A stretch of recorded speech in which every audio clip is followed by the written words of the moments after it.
이번 달에도 후원해주신 분들 감사드립니다. 페이트리온에서 김재현님, 최준호님, 조영국님, 리메이님, 김대현님, 조하수님, 박현우님, 박재권님, 변정훈님, 이승균님, 낙교님. 네. 그리고 팟빵에서도 후원이 계속 있었는데요. 팟빵에 인스타 10am님 후원해주셨고, 저희 페이트리온은 정기 후원이 지금 가능하시고, 팟빵이나 그리고 다른 플랫폼 있나요? 우리 다른 플랫폼에서 바이미 커피 이런 곳에서는 있기는 한데 네, 안 쓰고 있죠. 아직 안 쓰고 있죠. 네. 팟빵에서는 단기성 후원 하실 수 있고요. 요번에 또 네이버 오디오 클립이 추가되어서 네이버에서 standardout.fm을 검색하시면 네이버 오디오 클립으로 들으실 수 있습니다. 네이버 오디오 클립이 이제 원래 승인제인데 저희가 기존에 했던 걸로 신청하니까 해줬어요. 좀 걸리긴 했지만. 네. 그래서 이제 오디오 클립으로 많이 들으시면 편하실 것 같아요. 확실히 앱을 써보시면은 오디오 클립이나 제일 파티나 완성도가 전용 괜찮아요. 앱들이 좀 좋아요. 예. 그래서 많이 이용해주세요. 네. 아, 그리고 참고로 네이버 오디오 클립에 추가돼서 stdout.fm이라고 네이버에 치면 나옵니다. 아, 우리 사이트도 이제 좀 검색이 이쁘게 되나요? 이렇게 뭔가 돈 내고 광고하는 것처럼 이쪽에 나오더라고요. 좋네요. 아무도 그걸로 검색을 안 할 거 아니에요. 뭐 언젠가 할 수도 stdout 하면 안 나오나? LCD 아웃 안 나오더라고요. 네. FM까지 꼭 넣어야 돼요. 아, 바꿔버릴까요? 팟캐스트 이름을 네이버에만. 그것도 방법이죠. 네. 아니에요. 너무 일반 명사를 우리가 그렇게 네. 이번 주에 이제 새로운 거 저희가 해본다 그랬잖아요. 코너 설명 좀 해주세요. 코너요? 코너를 만들었으니까. 이거는 그냥 일주일 동안은 아니고 저희가 이제 정리를 한 중요한 소식들 간단하게 전해보려고 하는데 정말 간단하게 얘기를 하려고 하고요. 네, 뭐 그렇습니다. 네, 정리해 주세요. 이번 주 소식 전해주세요. 아, 네. 이게 소식을 전하긴 하는데 뭔가 정말로 중요하다기보다는 저희가 생각한 중요한 것들 좀 정리를 하고 있거든요. 그래서 이번 주 정리한 걸 보면은 이제 이번 달, 그러니까 지난달 말일 기준으로 해서 4월 30일에 우분투 14.04 LTS가 지원이 종료됐습니다. 이 얘기는 이따 뒤에 다시 자세히 할 거고요. 두 번째 소식은 이제 구글에서 클라우드 넥스트를 해서 서비크라님이 한번 나오셨잖아요. 네. 그 행사에서 발표했던 클라우드런 요 소식이 있어서 요것도 하나 전해드렸고요. 클라우드런은 이제 새로운 서버리스 서비스인데 요게 람다나 AWS 기준으로 보면은 람다나 파게이트랑 비슷하면서도 다른 면이 있어요. 그리고 굉장히 좋은 점은 우리가 보통 HTTPS로 서비스를 배포하는 게 굉장히 힘들잖아요. 근데 요 클라우드런을 사용하면은 도커 컨테이너를 바로 HTTPS 노출까지 다 해줍니다. 그래서 굉장히 편하게 사용할 수 있는 서비스가 나와서 네, 하나 추가해봤습니다. 이런 네. 것들은 다 44비트에서 읽을 수 있죠. 아, 네. 그리고 다음 것도 아, 그 다음 것도 전해요. 제가 이제 방송에서는 계속 얘기를 했었는데 파라미터 스토어를 굉장히 좋아하거든요. 파라미터 스토어가 굉장히 심플하면서 아마존 내에서 관리해주는 매니지드 서비스고 또 공짜잖아요. 근데 공짜라서 좀 문제가 있었어요. 예를 들어서 길이 제한이 있다거나 아니면 API 호출 제한이 있었는데 이번에 그것들이 좀 풀렸습니다. 그래서 고급 파라미터라고 해서 길이가 8KB까지 들어가는 원래 4K 그러니까 4KB였는데 이제 8KB까지 넣을 수 있는 고급 파라미터가 생겼고 그리고 뭐 알림 기능이라든지 TTR 기능 같은 게 추가로 들어갔습니다. 그리고 API 처리량을 지정할 수 있는 기능이 생겼거든요. 원래는 API 처리량이 공지가 안 돼 있었어요. 정확히 이게 어디까지 버틸 수 있는지가. 근데 이번에 들어간 기능을 활성화를 하면은 1초당 1000번까지는 처리를 보장을 해준다고 합니다. 대신에 요 두 가지 기능은 둘 다 이제 유료로 과금이 됩니다. TPS 1000이면 엄청 큰 수치죠.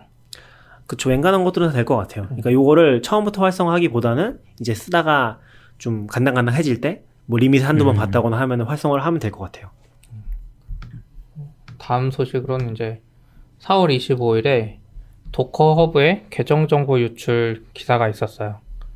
이제 정확한 원인은 뭐였냐면 도커 허브의 데이터베이스 중에 하나에 허가되지 않은 접근이 발견돼서 도커 허브 쪽에서 바로 차단하고 이제 공지를 한 건데 그 데이터베이스에 있던 사용자 정보가 한 19만 건 정도였고, 그 안에 저장되어 있던 이제 개인정보라고 볼 수 있는 것들이 도커 허브 계정의 아이디, 그리고 해시된 비밀번호, 그리고 GitHub이나 빗버킷의 인증 토큰, 그러니까 리드 권한이 있는 인증 토큰인데, 그건 평문으로 그대로 노출됐던 것 같아요.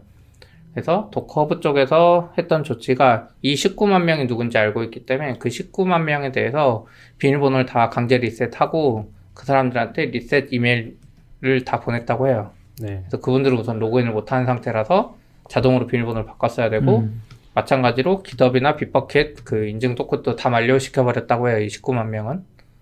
이렇게 했고, 이제 공지할 때는 다른 사람들도 혹시 모르니 하면 좋다, 이렇게 이야기를 했고, 도커허브 쪽에서는 자기들 공식 이미지가 오염된 거는 지금 발견되지 않았다, 이렇게 이야기를 했습니다. 이게 좀 재밌었던 게 이 공지가 올라온 도메인이 success.docker.com이잖아요. 맞아요. 자기 블로그 같은 게. 네, 블로그 쪽에는 아예 공지를 안 했더라고요. 그리고 success.docker.com이 뭐 하는지 모르겠는데 success 센터라고 엔터프라이즈 관련된 거 올라오는 사이트인 것 같아요. 거기에 올라왔더라고요. 좀 도커도 재밌었어요. 엔터프라이즈 장사하니까 네. 도커를 이용해서 잘 쓰고 있는 서비스들 뭐 모아놓고 뭐 이런 성공사례. 사례하는 사이트인 것 같더라고요. 네. 이번에 뭐 발표했는지 모르겠는데 지금 도커콘을 하고 있어서 거기에 조금 묻힌 것 같긴 해요. 도커콘 뉴스가 근데 안 나오네요. 키노트를 한 것 같긴 한데 뭐 크게 얘기 나오는 것 같진 않더라고요. 네. 그리고 또 다음 소식으로 AWS RDS4 PostgreSQL에서 S3에 있는 데이터를 바로 임포트할 수 있는 기능이 지원됐습니다. 그래서 예전에는 PostgreSQL RDS에 대량의 데이터를 넣을 때 벌크 인서트를 해야 됐거든요. 그래서 아무래도 좀 느린데 PostgreSQL 자체에 원래 카피라는 기능이 있어요. 그래서 DB에 있는 로컬 파일을 바로 데이터베이스에 로드할 수 있는 기능이 있었는데 RDS 같은 경우는 그런 게 안 되잖아요. 로컬 네. 스토리지 거기 접근할 수 없으니까. 그렇죠.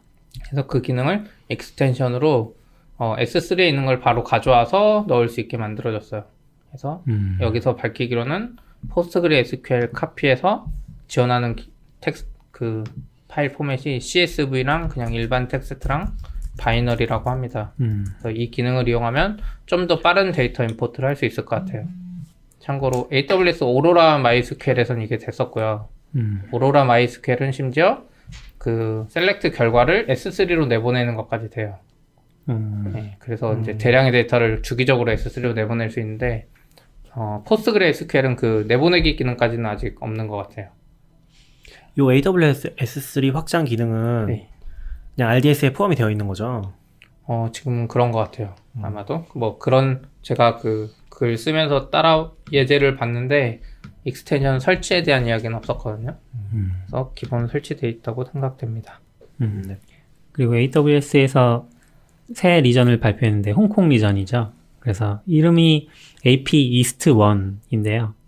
이거는 기본으로는 활성화되어 있는 것 같지 않고 활성화를 수동으로 시켜주면 한 몇 분 정도 후에 활성화된다고. 몇 분은 아니고 몇 분은 아니고 6시간에서 9시간 네. 정도 걸린다고 합니다. 네. 걸립니다. 활성화 자체 비용은 없는데 어쨌든 활성화는 별도로 해줘야 된다는 게 조금 신기한 점이었습니다. 이거 CP랑 잠깐 얘기했었는데 아마도 중국 쪽이라서 그렇지 않을까? 라는 얘기를 좀 했었어요. 뭔가 정확한 이유는 모르겠지만 네. 왜냐면은 홍콩 리전 이외에는 다 활성화가 돼 있거든요. 그렇죠. 요즘 재밌었던 게 지금 AP 이스트잖아요.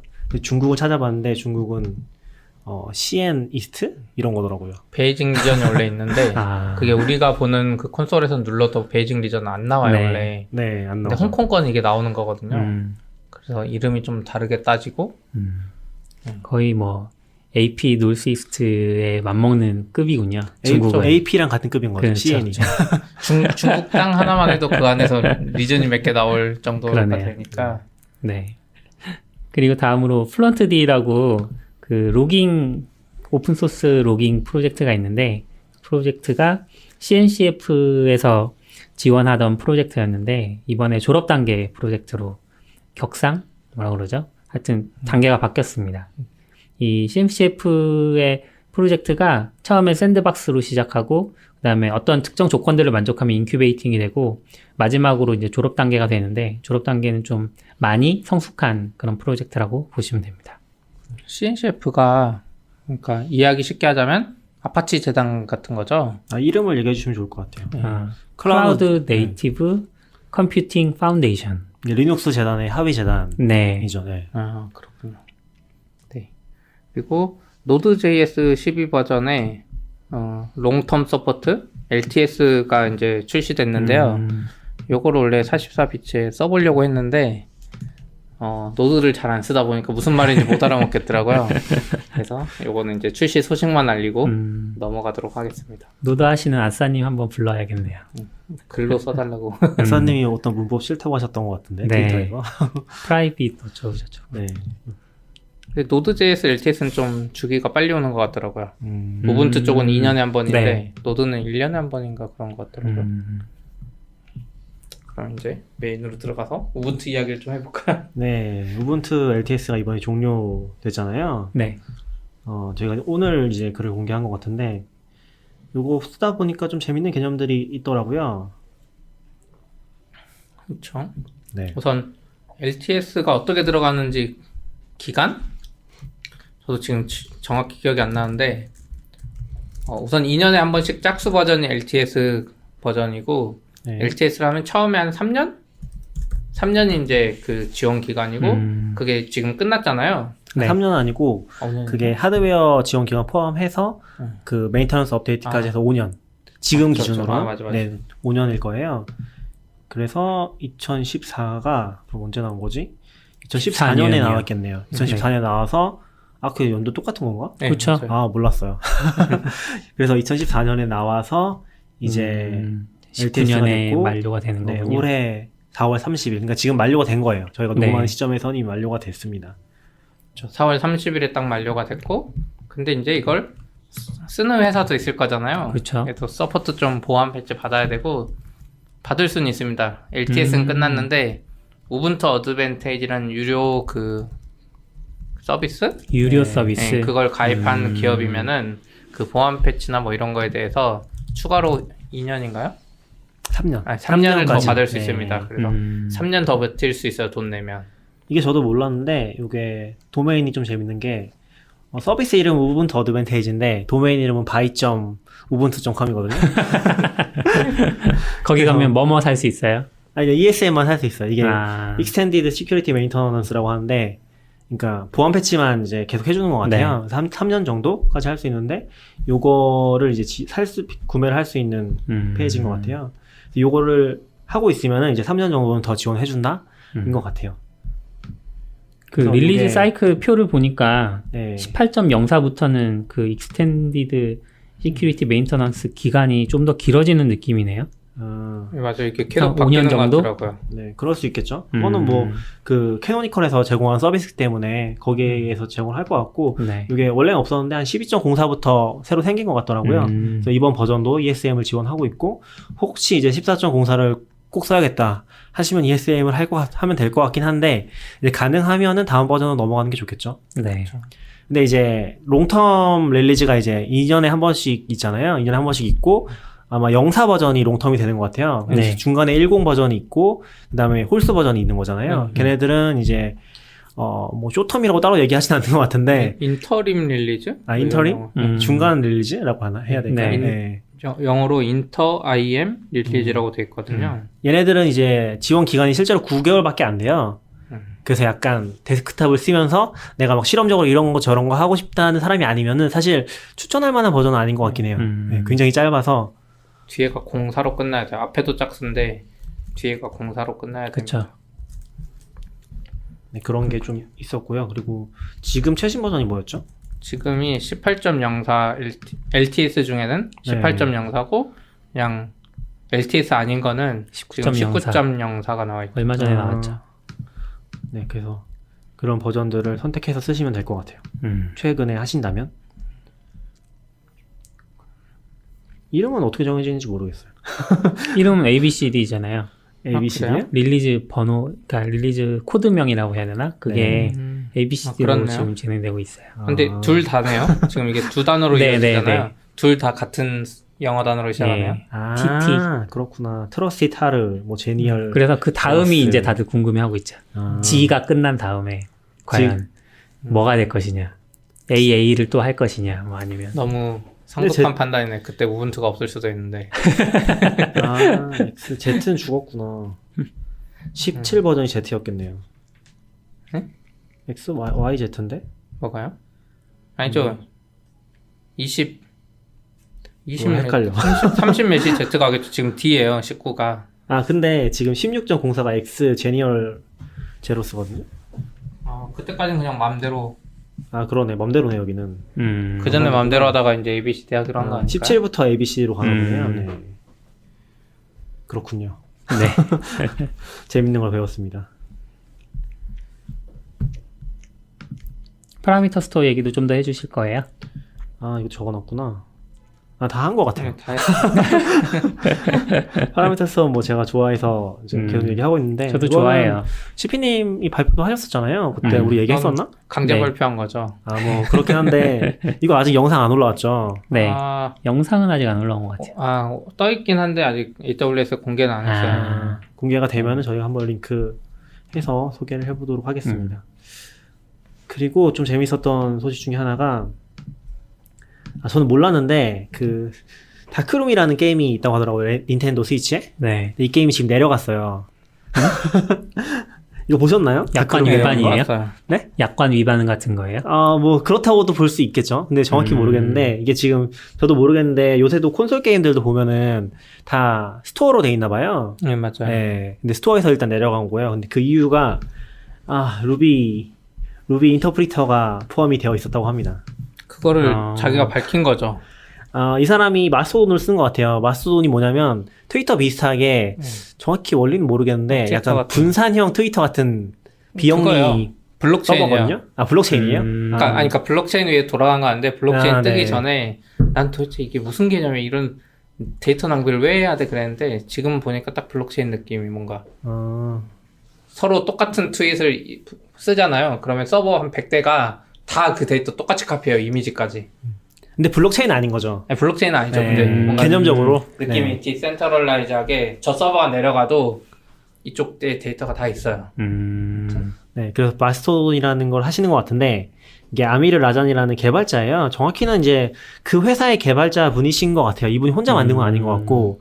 근데 이분이 이제, 이게 며칠이지? 한 5일? 됐나? 4월 25일에 요 마스토돈? 트윗? 뭐라고 하는지 모르겠어요. 네. 요 메시지를 남겼거든요. 근데 마스토돈은 좀 더 긴 것 같아요, 트윗보다는. 그래서 이스터에그로 넣은 게 있어서 이스터에그로 들어가 있는 게 루비 인터프리터로 실행하는 건데 그거 실행하는 방법을 올렸어요. 자기가 적었네. 자기가 적었고 그 데모까지 올렸어요. 아이고야. 루비 코드가 실행이 되는. 근데 이분 어떻게 하는 거냐면 그냥 USB 키보드를 연결한 다음에 그 틸데 키 있잖아요. 틸데 키를 누르면은 시작이 된다고 합니다. 이 코드가 들어가서 실행이 가능하고요. 코드로 접근 가능한 어떤 리소스들이 많이 있는 거예요? 거의 코드 열리면 그러니까 애플 정도로 보안 제대로 안 하면 안드로이드처럼 예전 안드로이드처럼 루트까지 들어갈 수도 있죠. 가능성이 생기는 거. 가능성이 생길 수 있죠. 근데 어쨌건 취약성들이 있으니까 어쨌든. 네. 이분이 얘기하시는 거는 그런 건 아니다라고 하긴 하거든요. 그러니까 간단한 예제 코드를 실행할 수 있는 걸 보여주기 위해서 약간 코딩이 이렇게 좋은 거다라는 걸 보여주기 위해서 넣었다고 하는데 네. 어쨌건 이제 이렇게 들어가면서 공개가 됐고 닌텐도에서는 이제 내려버린 거죠. 그래서 26일, 27일에 이미 내려갔던 것 같아요. 예전에 우리나라에서 발표한 게임 중에 파이썬 인터프리터를 공식적으로 넣었던 뭐 그런 게임이 있잖아요. 근데 게임에 넣는 건 상관이 없죠. 얘네는 이제 콘솔 게임이라고 하면 이상하긴 하다. 닌텐도 스위치도 어쩌면 콘솔 게임 비슷한 거잖아요. 그런 대 안에 들어갔다는 게 문제가 되겠죠. 그러니까 뭐 PC 게임에 그런 게 들어갔다고 해서 어떻게 할 수는 없잖아요. 뭐 앱스토어를 통하지 않는 거면은. 네. 그래서 어쨌건 그런 게 들어가서 망했고요. 자기 네, 나름 재밌게 망했어요. 한다고 만든. 근데 저는 이제 전혀 몰랐는데 제가 몰랐던 게 뭐냐면은 이분이 루비카이기에서 발표를 했더라고요. 루비카이 가셨었잖아요. 몰랐어요, 근데. 루비카이기에서 뭐 거기 있는 발표를 다 듣는 건 아니니까. 네. 그 중에 하나였겠죠. 근데 루비카이기에서 이번 루비카이기에서 루비로 닌텐도 스위치 게임 만들기 이런 주제로 발표를 했더라고요. 네. 그럼 근데 개발 자체도 루비로 되어 있겠네요. 뭐 루비 코드가 들어가 있겠죠? 다인지 모르겠어요. 근데 어쨌건 거기 들어가 있었고 그래서 좀 안타까운 소식이 된 것 같아요. 근데 좀 순수한 오더로 넣은 것 같기도 하고 저 이거는- 재밌으라고 넣었는데 네. 스터 에그라고 생각하고 넣으셨네요. 그런 것 같아요. 애초에. 네. 근데 일본이 이런 거 PSN 사태가 이런 비슷한 일 덕분에 그때 왕창 털렸던 걸로 걔네는 공식적으로 그렇게 인지를 하고 있어서 더 PSN 사태는 뭐예요? 이거 되게 옛날 얘기인데 우리 한국에선 농협 사태보다도 좀 더 전이에요. 농협 사태. 제가 이거 그런 식으로 기억하는 이유가 농협 사태랑 되게 비슷하다고 생각했어서 농협 그랬는데 사태가 개인정보 털린 거. 그때 RM-RF 뭐예요? 그 뭐 뉴스에서 북한이 해킹해서 RM-RF 명령을 내려서 농협이 2, 3일간 뭐 마비됐었는데 그거랑 뭔가 진행 방식이 비슷하다고 느껴서 그냥 큰 사건이라서 그랬을 수도 있는데 그렇게 해서 기억하는 건데 네. 플스3에서 그때 어너미너스가 PSN을 한번 공격하겠다고 한 적이 있었어요. 네. 막 특정 날에 그래서 공격을 했고 네, 소니는 우린 잘 막았다 하고 되게 좋아했었는데 그 뒤 한 달쯤 지난 뒤부터인가부터 PSN을 쓰던 사람들 신용카드가 무단으로 사용되기 시작을 한 거예요. 헐. 그래가지고 무슨 일이었을까라고 했을 때 그게 왠지 그 사람들 생각에 이렇게 어너미너스가 공격하는 동안 다른 해커가 DB를 복사해 간 걸로 생각을 한 것 같아요. 그 다음에 이제 엄청 오랜 시간 동안 해시를 푼 거죠. 신용카드 정보를. 그렇게 해서 이제 무단 사용을 한 것 같다. 근데 그렇게 될 수 있었던 이유가 플스3가 처음 나올 때 이게 되게 값싼 리눅스 PC처럼 이제 포장이 되기도 했었고 네. 그 와중에 마스터 키 같은 뭐가 유출됐어요. 한번. 그런데 그걸 가지고 플스를 전부 다 이제 뜯어보기 시작을 한 거죠. 그래서 아마 그런 것들 때문에 뭔가 그 코어 같은 데 접근할 수 있는 거 가능성만 있어도 아마 이거는 비단 솔직히 일본 게임사뿐만 아니라 액박도 비슷한 일 있으면 거의 이런 식으로 처리할 것 같고 그래서 재밌는 시도인데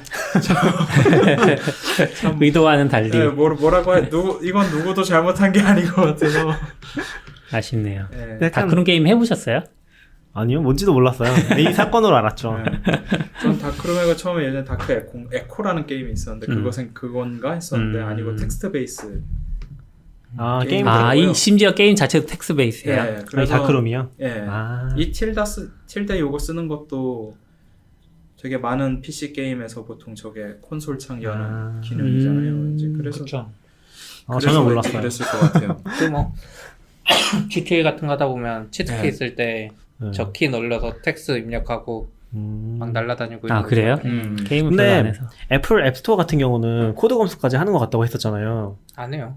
코드 검수 하긴 하는데 이제 걔네들 거의 안 하는 맨 것 처음에.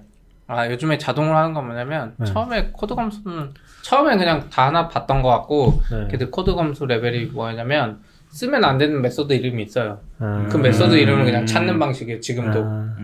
그래서 진짜 꼼수 쓰려면 막 스트링을 막 런타임에 이렇게 조잡하면 못 찾을 거고. 아무튼 그런 걸로는 안 잡히나 보네요. 음. 그러니까 어차피 여기네. 그래서 막 올라온 거 보면은 막 게임 중에 그런 것도 있나 봐요. 팬티 파티 이런 거. 그래서 이런 게임은 멀쩡하게 있는데 들어갔다고 닌텐도를 좀 비난하는 듯한. 회사 입장에서는 더 심각한 문제니까. 회사에서는 어떻게 되는지 잘 모르겠어요. 좀 뭐 빼고 다시 릴리즈 하기로 하겠죠. 그렇게 하겠죠. 왜냐면 그 보안 구멍도 알려줘야 되니까. 네. 근데 일단 이거 이제 마스터돈이 인스턴스를 골라야 되거든요, 우선. 그러니까 트위터처럼 전체 사이트가 없어요. 그래서 어떤 인스턴스에 글을 쓸지 해야 되는데 이분이 쓴 건 루비 소셜이라는 마스터돈 맞아요. 인스턴스예요. 네. 루비만 좋아하는 사람들의 마스터돈이 있어요. 네. 그러니까 마스터돈 개념이 약간 그거예요. 참고로 마스터돈은 레일즈로 개발되어 있거든요. 네, 엄청 어린 분이 만든 건데 그래서 뭐 아이돌만 좋아하는 마스터돈이 있어. 서로 다 각자 그 안에서 기본 노는 거고 저쪽 멀리 있는 다른 인스턴스를 또 구독할 수 있는 기능이 있는 거거든요. 거기에 멘션도 할 수 있어요? 네, 할 수 있어요. 근데 이렇게 하면 이제 그쪽 서버가 부하가 심해지죠. 복사를 다 하는 그렇겠네. 거예요. 네, 복사를 다 다 하니까. 해야 그래도 되니까. 기본적으로는 사실 프라이빗 트위터를 만들 수 있는 건데 어쨌든 이거는 루비 사람만 보이는 루비 소셜 인스턴스인데 활성 사용자가 190명밖에 안 되는. 그래도 사용자 수는 1000명인데 그러니까 가입자는 그런데 아. 활성 사용자 190 아마 활성 사용자 지금 접속 그거겠죠? 근데 그럼 리트윗이 활성 사용자 수보다 많은데요? 네? 300건인데? 아 그럼 현재 접속이 190명인가 보다. 리투? 네. 아 맞아 투시라 그래요. 그거. 네, 투시라고 하는 것도. 근데 이거는 궁금했던 게 이렇게 지금 사건이 터졌는데 못 지우는 건가 싶긴 하더라고요. 못 딴 지우나? 사람 딴 인스턴스가 카피 갔으면 못 지워. 아, 지우진 그렇겠네. 않았더라고요. 아무튼 이게 좀 재밌었고요. 애플의 분기 실적이 발표됐네요. 네, 발표된 것 같아요. 애플 뉴스룸에 이제 공식적으로 공개가 돼서 2분기 실적이 나왔거든요. 근데 2분기라는 게 뭐 4월에서 6월까지는 아니고 미국 같은 경우는 이제 회계 연도가 9월에 시작하거든요. 아, 그래서 작년 말이 이제 작년 4분기가 1분기고 이제 올해 1월부터 3월까지가 2분기가 되는 거예요. 되는 그래서 올해. 우리한테 이게 1분기가 미국에서 2분기인 거군요. 네. 그래서 이렇게 되는데 이게 지금 2019년 2분기겠죠? 그거를 뭐라고 하는지 잘 모르겠어요. 근데 아무튼 그래서 2019년 2분기에 실적이라고 해야 되나요? 그게 이제 공개가 됐습니다. 그래서 뭐 어쨌건 일단은 뭐 주가부터 좀 얘기를 드리면 주식 방송 아니지만 이 발표가 되고서 주가가 많이 올랐어요. 그러니까 당일에는 주가가 좀 떨어졌었는데 발표가 이제 아마 시장 끝나고 된 것 같아요. 시간 외일 때 되는 것 같은데 그래서 시간 외에서 상승을 했고 그 유지가 돼서 한 5% 정도 상승을 했던 것 같아요. 와. 이게 상승을 하면서 이제 애플이 작년에 1조 달러 찍었었잖아요. 네. 예. 그러다가 쭉 떨어졌잖아요. 다시 1조 달러를 찍었습니다. 애플 정도 규모에서 5%가 오른다는 거 정말. 근데 놀라운 일이네. 보고 있으면은 삼성도 그렇고 크게 상관없는 것 같아요. 그러니까 매일 그렇게 움직이진 않지만 네. 이벤트가 있으면은 그 정도는 움직이는 것 같더라고요. 그리고 주가는 사실 호가랑 누가 거기 오케이 하느냐 요거에 걸려 있는 거니까 그렇죠. 그냥 이 정도 규모의 회사가 5% 오르는 것과는 또 다른 의미로 변동이 있는 거겠죠? 그렇네요. 그리고 뭐 사건이 있으면 30%씩 떨어지기도 하잖아요. 아무리 큰 회사라도. 네. 근데 뭐 그런 건 뭐 중요한 건 아니고 주가 얘기를 하자는 건 아니고 지금 좀 재밌는 부분들이 있었던 것 같아요. 이번에 좀 주목을 받았던 게 뭐냐면 아이폰이 일단 엄청나게 하락을 했거든요. 예. 아이폰 매출이 한 17% 하락을 했어요. 그래서 프로덕트 전체 매출로 보면 한 10% 정도 하락을 했거든요. 굉장히 큰 타격으로 보이는데도 불구하고 이번에 좋게 평가를 받은 거잖아요. 그래서 보면은 아이패드랑 웨어러블이 엄청 많이 또 올랐어요. 그러니까 이게 퍼센트라서 아이폰에 비하면 굉장히 작거든요. 네. 근데 아이패드가 20%, 웨어러블이 30% 정도 매출이 증가를 했다고 합니다. 웨어러블은 이제 아마 와치인 것 같아요. 예. 근데 와치가 와치 말고 없잖아요. 그러니까 와치 4가 작년에 엄청 히트를 친 것 같아요. 저는 잘 모르긴 하는데 안 쓰니까 와치 4가 나올 때부터 엄청 사람들이 기대했었고 부터 심박수가 제공되나요? 네, 심박수는 모르겠어요. 심박수는 계속 됐던 것 같고요. 4에 들어간 새 기능이 있나? 4부터 그거 통화되는 거 아니었어요? 통화? 3부터 되던가요? 모르겠어요. 좀 그래서 사실 관심이 없어서. 워치는 다들 관심이 없구나. 아직도 왜 쓰는지 잘 모르겠어서 근데 약간 저는 그 기능 보면 되게 좋다고 생각했거든요. 이게 쓰러져서 반응이 없으면은 알림을 주는 기능이 있어요. 맞아. 근데 뭐 그것 그런 게 때문에 있었죠. 유행인 건 아닌 것 같고 3까지는 조금 운동하시는 분이나 그런 분들이 애매했던 부분이 있었던 것 같은데 4는 다 기대하고 더 많이 샀다고 하더라고요. 근데 애플 와치는 그런 기능적인 관점에서 접근하면 안 돼요. 심미적인 관점에서 접근해야 네, 되나요? 애플 와치 지금 처음 나왔을 때 사람들 다 별로라 그러고 안 샀는데 요즘에 그 인스타, 그러니까 약간 맞는 비유인지 모르겠는데 인스타를 하는 젊은 여성들 따져보면 필수품이 에어팟하고 이 와치예요. 이거는 기능, 그분들은 기능 잘 몰라요. 그냥 시계예요. 근데 거기에 이제 뭐 배지, 그 뭐죠? 끈 바꿔가면서 그 끈 좋은 것도 하고 에어팟도 그냥 처음엔 이상하다고 했지만 약간 패션 아이템이 된 것 같거든요. 그래서 애플 와치는 그냥 패션 아이템으로 잘 팔리는 것 같아요.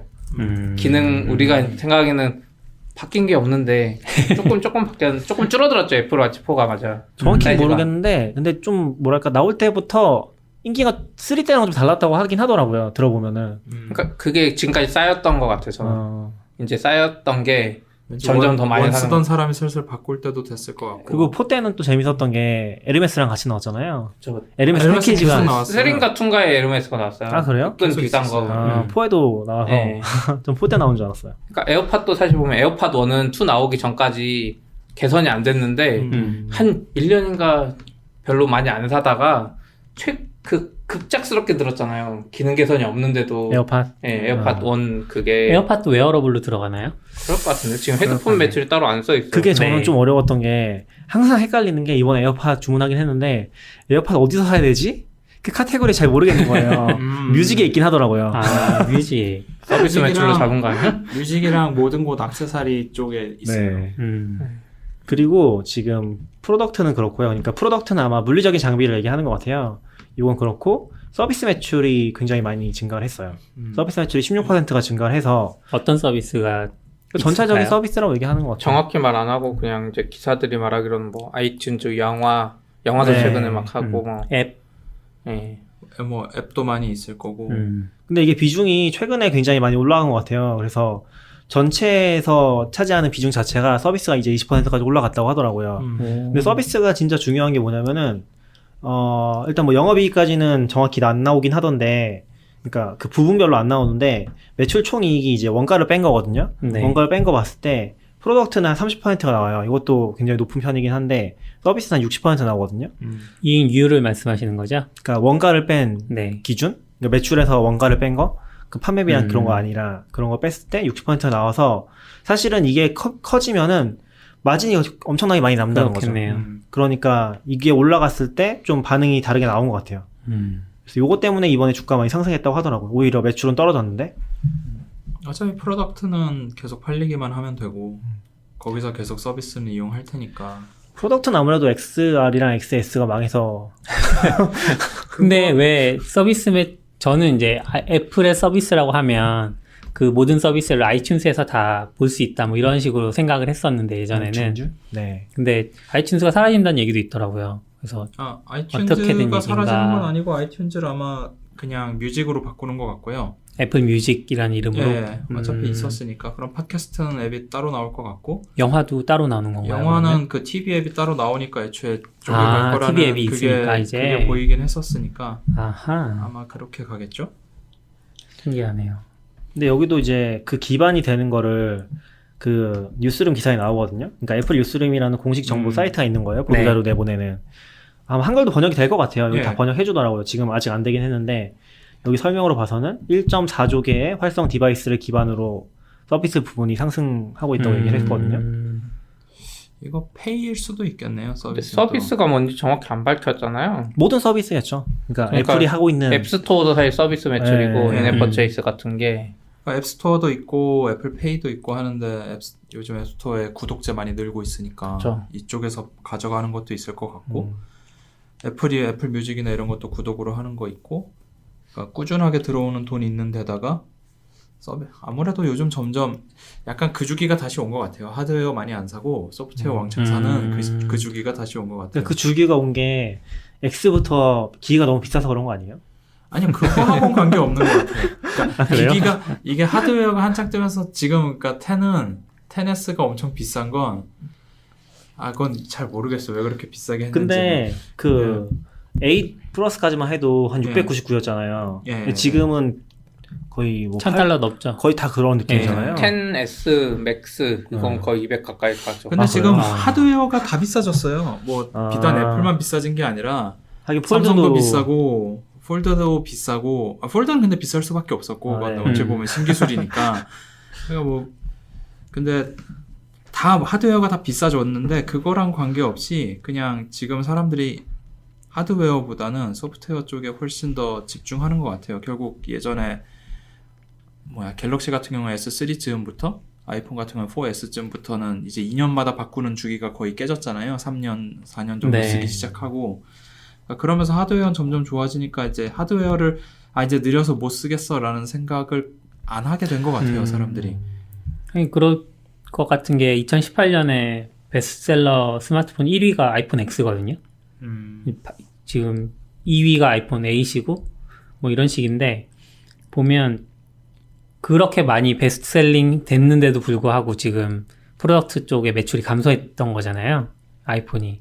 사람들이 이번에 그만큼 나온 건 10S라서 그거는 그 전 거고 10은 10은 그나마 좀 싼 거. 새 제품에 그러니까 그 매출액만 들어가는 건 아니잖아요. XS랑 XR이 못 올라간 거죠. X는 그러니까 안 팔아요. 그것도 그렇고 아니 X는 안 팔아요 근데. 아예 안 팔아요. 베스트 안 팔아요.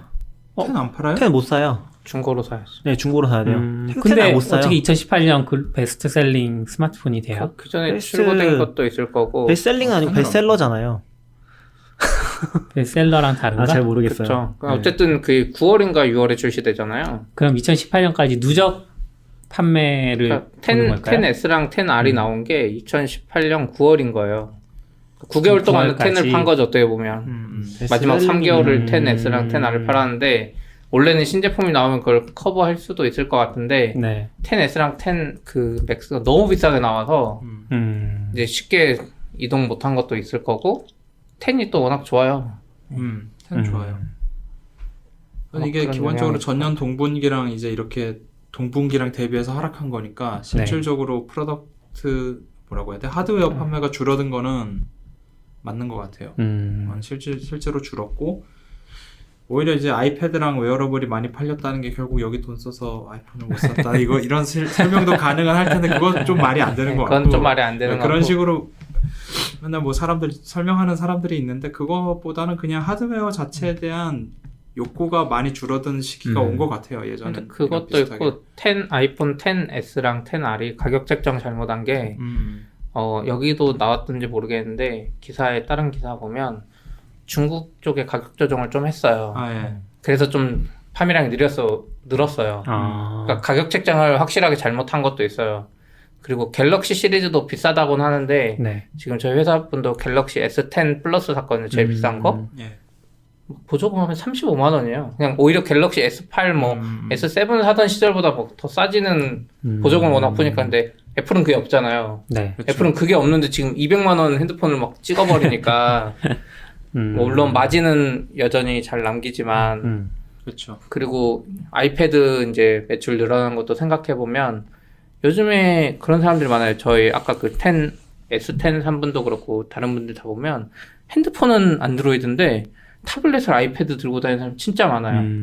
저 보면 편의점 알바하시는 분도 저희 보면 자기 안드로이드 쓰고 있거든요. 근데 아이패드 미니 같은 걸 사가지고 그걸로 TV 머신으로 써요. 근데 그게 그분은 안드로이드 쓸 수도 있잖아요. 사실 안드로이드 네. 타블렛. 근데 타블렛은 안드로이드 안 쓰더라고. 근데 써보면 안 쓰게 돼요. 네. 왜요? 저 안드로이드 타블렛도 관심 있어서 몇 번 써봤는데 이게 마감도 문제가 많았고 맨 처음 샀던 갤럭시 탭은 충전을 하면 터치가 안 됐어요. 전기가 새서. 이게 그래요? 미국에서만 테스트를 했던 것 같아요. 110V에선 괜찮아요. 트랜스를 그리고- 써서 충전을 하면 괜찮았어. 근데 220V에 꽂아서 하면 전기가 새서 터치가 아예 안 됐어요. 그것도 있고 한국은 그 플랫 접지 그게 없어가지고 네, 맞아. 콘센트 접지 없어. 애플 것도 아이패드 꽂고 하면 이게 튀어요. 가끔 애플 펜슬 쓰다 보면 네, 맞아, 접지 맞아. 플래그 없는 예. 걸로 하면 그런 거. 접지 문제도 분명 있고 그러니까 한국 쪽은 이건 어쨌든 너무 초기 모델이니까 좀 그렇긴 한데 안드로이드가 타블릿 쪽을 별로 지원을 안 하는 것 같기도 해요. 맞아요. 그러니까 앱이 그냥 일반 폰앱 받아서 늘려놓은 버전을 그냥 그대로 보여주잖아요. 그러니까 이거 왜 써야 되나 싶은데 아이패드는 확실히 그 패드용 앱이 따로 있으니까 별도 생태계도 있다는 느낌이 들죠. 예. 확실히. 앱 문제도 있고 애플이 워낙 그 하드웨어를 강하게 그러니까 소프트웨어 강제하면서 네. 성능을 좀 끌어올리잖아요. 짜내가지고. 맞아. 그쵸. 근데 아이패드나 이제 태블릿의 주사용 용도를 보면 동영상 많이 보거든요. 근데 안드로이드 태블릿이랑 아이패드랑 같이 동영상 틀면 배터리 소모량 차이가 너무 심해요. 안드로이드는 진짜 심각할 정도로 열도 많이 나고 아무리 잘 만드는 삼성 거라도. 근데 애플은 원래 그걸 통제를 많이 해가지고 좀 하다 보니까 특히 영상 쪽에서 애플이 빛을 발할 때가 H.264로 강제돼 있어서 그게 있는데 안드로이드나 이제 가끔 크롬에서 유튜브 볼 때 갑자기 배터리 사용량이 확 늘 때 보면은 웹엠으로 변환된 거를 재생할 때거든요. 그래서 네. 심지어 크롬에 플러그인도 있어요. 누가 만든 익스텐션인데 무조건 H.264로만 재생하도록 하는 그런 플러그인도 있거든요. 그러니까 그런 것들 약간 디테일하게 모바일에서 사용하는 거에 대한 감각은 아직 애플이 좀 더 강한 것 같아요. 근데 맥은 좀 줄었네요. 네, 맥은 조금 줄었고요. 맥은 지금 되게 과도기 아닌가요? 프로도 잘 안 나오고 프로는 지난번에 한 번 나왔었는데 아이맥 프로? 네, 너무 비싸다 그래서 네. 근데 저는 이제 영화 관련된 스페셜 피처 뭐 이런 거 보다 보면은 예전에 그 아이맥을 맥 프로 검은색 쓰레기통이라고 보통 표현하는 그 틴캔을 이렇게 들고 호텔을 다녀요. 그걸 들고 다녀 그냥 편집을 호텔에서 바로 해야 되니까 들고 다닐만. 네, 근데 걔는 들고 다닐만 했잖아요. 네. 그래서 그거 보면서 야 이건 되게 괜찮고 영상 쪽으로 계속 만들면 되겠고 한 2, 3년간은 주기적으로 2, 3년 단위로 한 번씩 업데이트 하겠구나라고 생각을 했는데 아예 안 만들더니 아이맥 프로가 나와서 아이맥도 이동 가방 있잖아요. 가방 따로 사야죠. 손잡이가 없잖아요. 손잡이. 아니 파는 가방 있어요. 그러니까 아이맥을 들고 다닐 게 캐링백이라고. 근데 그분들은 그때 그런 거 하시던데. 그러니까 모니터는 그걸 쓰는 거예요. 호텔에 네, 있는 그렇죠. 거. 호텔에 있는 걸 쓰고 그냥 TV 본체만 같은 갖고 거. 다니는. TV 연결하면 되겠구나. 네, 그런 식으로 해서 그러니까 막 실제로 영상을 다 편집하는 게 아니라 러프하게 네. 그냥 프레임워크만 잡고 렌더링 테스트하고 뭐 이런 거만 하고 디테일한 건 이제 돌아가서 하는 건데 그래서 되게 괜찮다고 생각을 했는데 별로 안 팔렸나 봐요. 그렇게 제가 그렇게 쓴 너무 활용한 업체만 봤는지. 그리고 걔가 성능이 별로잖아요. 지금 몇 년 지난 시점에 그쵸. 지금은 아이맥보다도 아니죠. 막 못하는 애들이 나오니까 그래서 원래는 그거 끝내고 아이맥 프로 발표하면서 제가 작년인가? 재작년 WWDC 갈 때 그때 또 미리 말은 해 애플이 요즘 안 만들고 발표 먼저 하는데 그때 그 교체 자기들이 그 쓰레기통 맥 하면서 약간 잘못했다고 그러면서 교체 가능하게 좋은 맥 프로를 만들 거라 그랬어요 언젠가. 맞아요. 지금 몇 년 돼가지고 말도 없잖아요. 네. 근데 말한 대로 하드웨어 발전이 요즘 엄청 느려. CPU도 그렇고 GPU도 그렇고 발전이 느려가지고 애플 입장에서도 업그레이드 할 여지가 없어. 네. 자기들도. 별로 없을 것 같아요. 지금 뭐 오죽하면 나오는 얘기가 아이패드 CPU가 인텔 CPU보다 빠른 거 아니냐라는 얘기도 나오고. 맞죠. 지역별로 봐도 좀 재밌는 부분이 일단 아시아 쪽에서 굉장히 부진했거든요. 그러니까 미국 쪽이나 중국에서 보면 유럽 쪽은 어쨌건 유럽은 좀 애매한. 유럽은 거의 그냥 비슷한 정도고. 그러니까 작년 같은 동분기로 비교를 했을 때, 네. 근데 미국 같은 경우 좀 상승을 했어요. 아마 하드웨어 떨어지고 그럼에도 불구하고 서비스로 좀 올라가서 그런 것 같아요. 근데 이런 거 보면은 방향성이 서비스 쪽도 좀 들어올 수 있지 않을까? 다른 지역은 사실 상대적으로 소홀하잖아요. 뭐 페이 같은 것도 그렇고 페이는 뭐 좀 힘들 수도 있긴 한데 그런 것들 좀 더 기대해 볼 수 있지 않을까 싶은 생각이 들긴 하더라고요. 요새 워낙 핫하기도 하고. 근데 지금도 애플 TV 켜면 할 수 있는 게 없잖아요. 그렇죠. 우리나라에서 네, 할 수 있는 게 없어요. 사실 애플은 다른 나라 신경 쓸 게 아니라 아시아에서 일본하고 중국만 하면 되는데 그것도 제대로 못 하니까 지금. 일본은 하고 있죠. 일본은 일본 하고 있죠. 있고 중국은 잘 모르겠다. 중국은 들어가기가 힘드니까. 중국은 그래도 하고는 있는 것 같아요. 일단 시진핑이 쓰는 것 같아요. 중국은 요새 제일 핫한 주제라고 해야 되나? 그게 미중 협상 아니에요? 미중 협상에서 예. 어쨌건 지금 중국에서 출자를 가져가잖아요. 예. 주식도 50% 이상이 가져가야지 만들 수 있잖아요, 법인을. 예. 그런 거 가지고 엄청 싸우는 것 같긴 하던데 어떻게 될지 근데 모르겠어요. 뭐 판매를 막질 않는 걸 보면은 이상하게 유독 애플 제품은 다 오픈해 버렸잖아요. 그건 들어와도 되게. 그래서 보면 다른 데 제품은 막 가끔 막기도 하고 막 그런데 애플은 한 번도 그런 적이 없었던 것 같거든요. 근데 아무래도 법인을 타고 들어가는 거랑 거기서 서비스를 예. 하기 위해서는 근데 애플이 좀 중국 말은 잘 듣긴 해요. 그래요? 아이클라우드 그 키 서버도 중국에 누라고? 넣었어요. 그러니까 중국 IDC에 넣기로 했어요. 말을 들었어요. 미국에 안 가지고. 그러니까 우리나라로 치면 구글이 서버 맵 절대 한국에 안 놔둔다 이러면서 버티잖아요. 네. 근데 애플도 원래 엄청 심한데 아이클라우드 서버 어차피 자기들 거 IDC 중국에 늘어나니까 하다가 중국말 틀어줬죠. 중국 거는 중국에 들어가는 것 네. 같아요. 그래서 이제 근데 일본은 좀 늘었어요. 보면 네, 일본은 작년 좀 늘었고. 분기 대비. 근데 일본 그러니까 레스트 오브 아시아 전체만큼 중국에서 줄었어요. 아시아 전체 매출만큼 중국에서 줄었어. 중국이 워낙 크니까. 그냥 왜 뭔가 이유가 있을 것 같은데. 근데 미중 중국은 협상이지. 중국은 서비스가 없겠죠. 거의 직격탄이겠죠. 근데 그 서비스 휴대폰이 안 팔리면. 서비스 매출 적을 거 아니에요? 아무래도. 여기는 근데 지역별로 카테고라이징 해서 보여주진 않더라고요. 카테고리 보여주고 아. 지역을 보여주는데 지역별 카테고리는 안 나와요. 그러니까 이런 것들이 보면은 사업 보고서 보더라도 보통 그런 것까지 나오는 경우는 거의 주석 쪽에 나오거든요. 근데 이거는 이제 사업 보고서 쪽은 아니라서 뭐. 일부러 숨기기도 하죠. 맞아요. 그쵸? 숨길 수 있을 거예요. 아마존이 예전에 아마존 웹 서비스 매출 계속 숨겼거든요. 몇 년 동안. 막 저쪽 이상한 기타에다가 계속 떠났다 몇 년 동안 돈 버는지 뭔지 알 수 모르게 없어. 하려고. 왜 그런 거지? 돈 버는지 모르게 하려고. 아. 그때 아마존 웹 서비스가 막 태동하고 네. 막 할 때 그때 아마 그 매출 공개했으면 MS고 네. 구글이고 막 그때 그쵸. 다 아, 달려들었겠죠. 다 다 알려줬을 알려줬을 거야. 테니까 다들 예상만 했지. 그랬을 수 있겠네요. 아무튼 애플 얘기는 이 정도로 할까요? 예. 어차피 얘는 우리가 걱정할 필요가 없어요. 걱정은 아니고. 그냥 애플 걱정해야죠. 우리 맥을 못 써 다시 윈도우 써야 되는. 아, 리눅스 쓰면 되죠. 리눅스 리눅스는- 헬이죠. 리눅스는 더 안 되죠. 왜요? 리눅스는 쓸 수 없어요. 리눅스는 리눅스는 GUI 아무것도 프로그램도 없잖아요. 없어. 네. 여기 리눅스 써보신 분 있잖아요, 낙교님. 아니, 리눅스는 제가 리눅스를 썼던 이유는 그때 벌써 몇 년 전이야. 제가 첫 회사 들어갔을 때니까 2014년?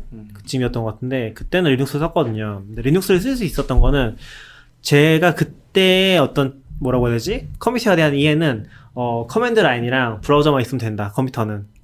크롬북의 정신? 같은 거였기 그렇군요. 때문에 네. 맥이랑은 비교할 건 아닌 것 같아요.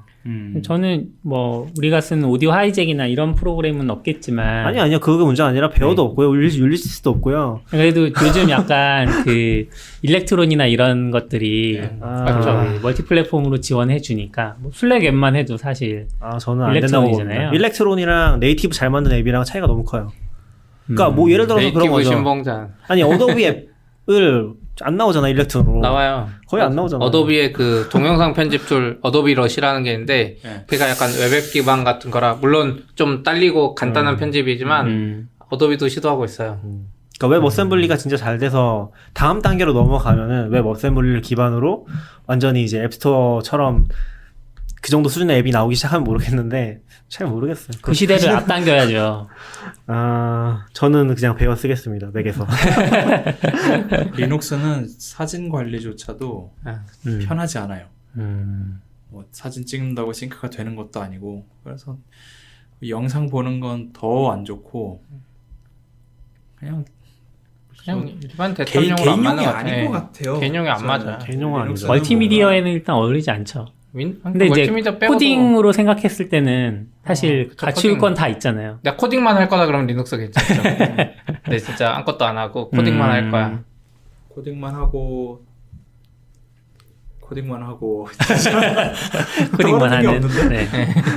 그렇군요. 마크다운으로 노트 좀 하다가 잃어버리겠다 뭐 이런 거. 마크다운도 리눅스 세상에 오면 리눅스 정신에 맞게 프리뷰 없이 네. 무조건 텍스트 적어가지고 그래서 이맥스 운영 체제가 된 거예요.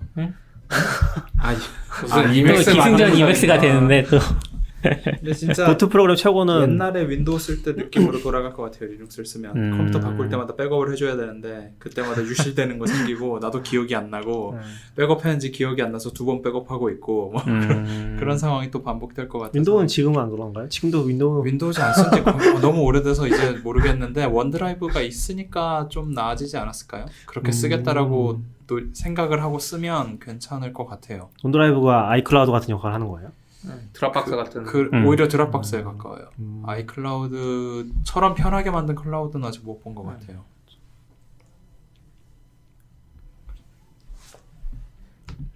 애플은 근데 무슨 자사주를 19억 주면 얼마 이게?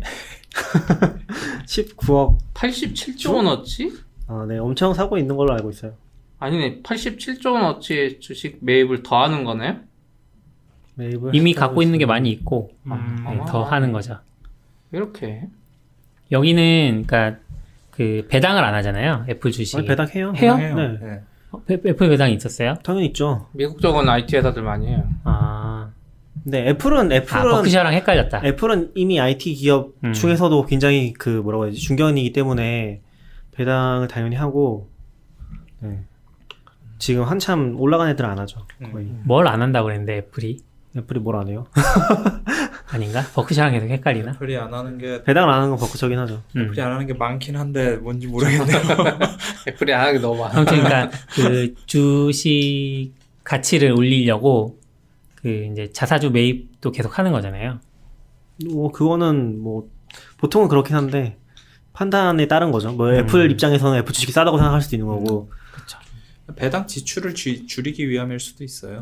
이렇게 사놓고 그냥 가지고 있다가 결국 주식이 필요할 때 팔아서 투자금 회수하는 용도로도 쓰잖아요. 그러니까. 뭐 있겠죠. 저 정도 있겠죠. 돈을 네. 관리하는 사람들의 생각이 있겠지. 알고 보면 아무 생각 없이 그냥 네, 주사위 굴리는 거 아니야? 그럴 수도 있죠. 아, 어떻게든 이거 손에 안 묻는다고. 어차피 돈을 쓸 데가 없어요. 애플은. 왜냐면 지금 뭐 삼성처럼 R&D 더 투자해가지고 돈 벌 게 아니잖아요. 이미 규모가 엄청 크기 때문에. R&D도 하긴 하는데 삼성과는 다른 형태로 네, 하죠. 삼성처럼 이제 그냥 무자비하게 하는 건 그런 쪽은 아니잖아요. 그러니까 삼성처럼 부품을 만드는 회사가 아니니까 그런 식의 실험은 할 필요가 없고 오히려 그때 에어팟 만들 때나 처음 이어팟 만들 때도 뭐 사람들 다 사진 찍는 거 뭐 1000명, 10,000명 사진 찍고 막 거기 귀 모양 측정하고 뭐 이런 식의 네. R&D를 훨씬 많이 하니까 아마 삼성과는 R&D 관점 자체가 다를 수밖에 없을 것 같아요. 얘는. 인터넷 은행 이야기는 뭐 하실 게 있어요? 그냥 약간 사용성 얘기 좀 하려고 했었는데 네. 시간이 거의 다 돼서 그래요? 아직 남았어요. 잠깐 할까요? 네.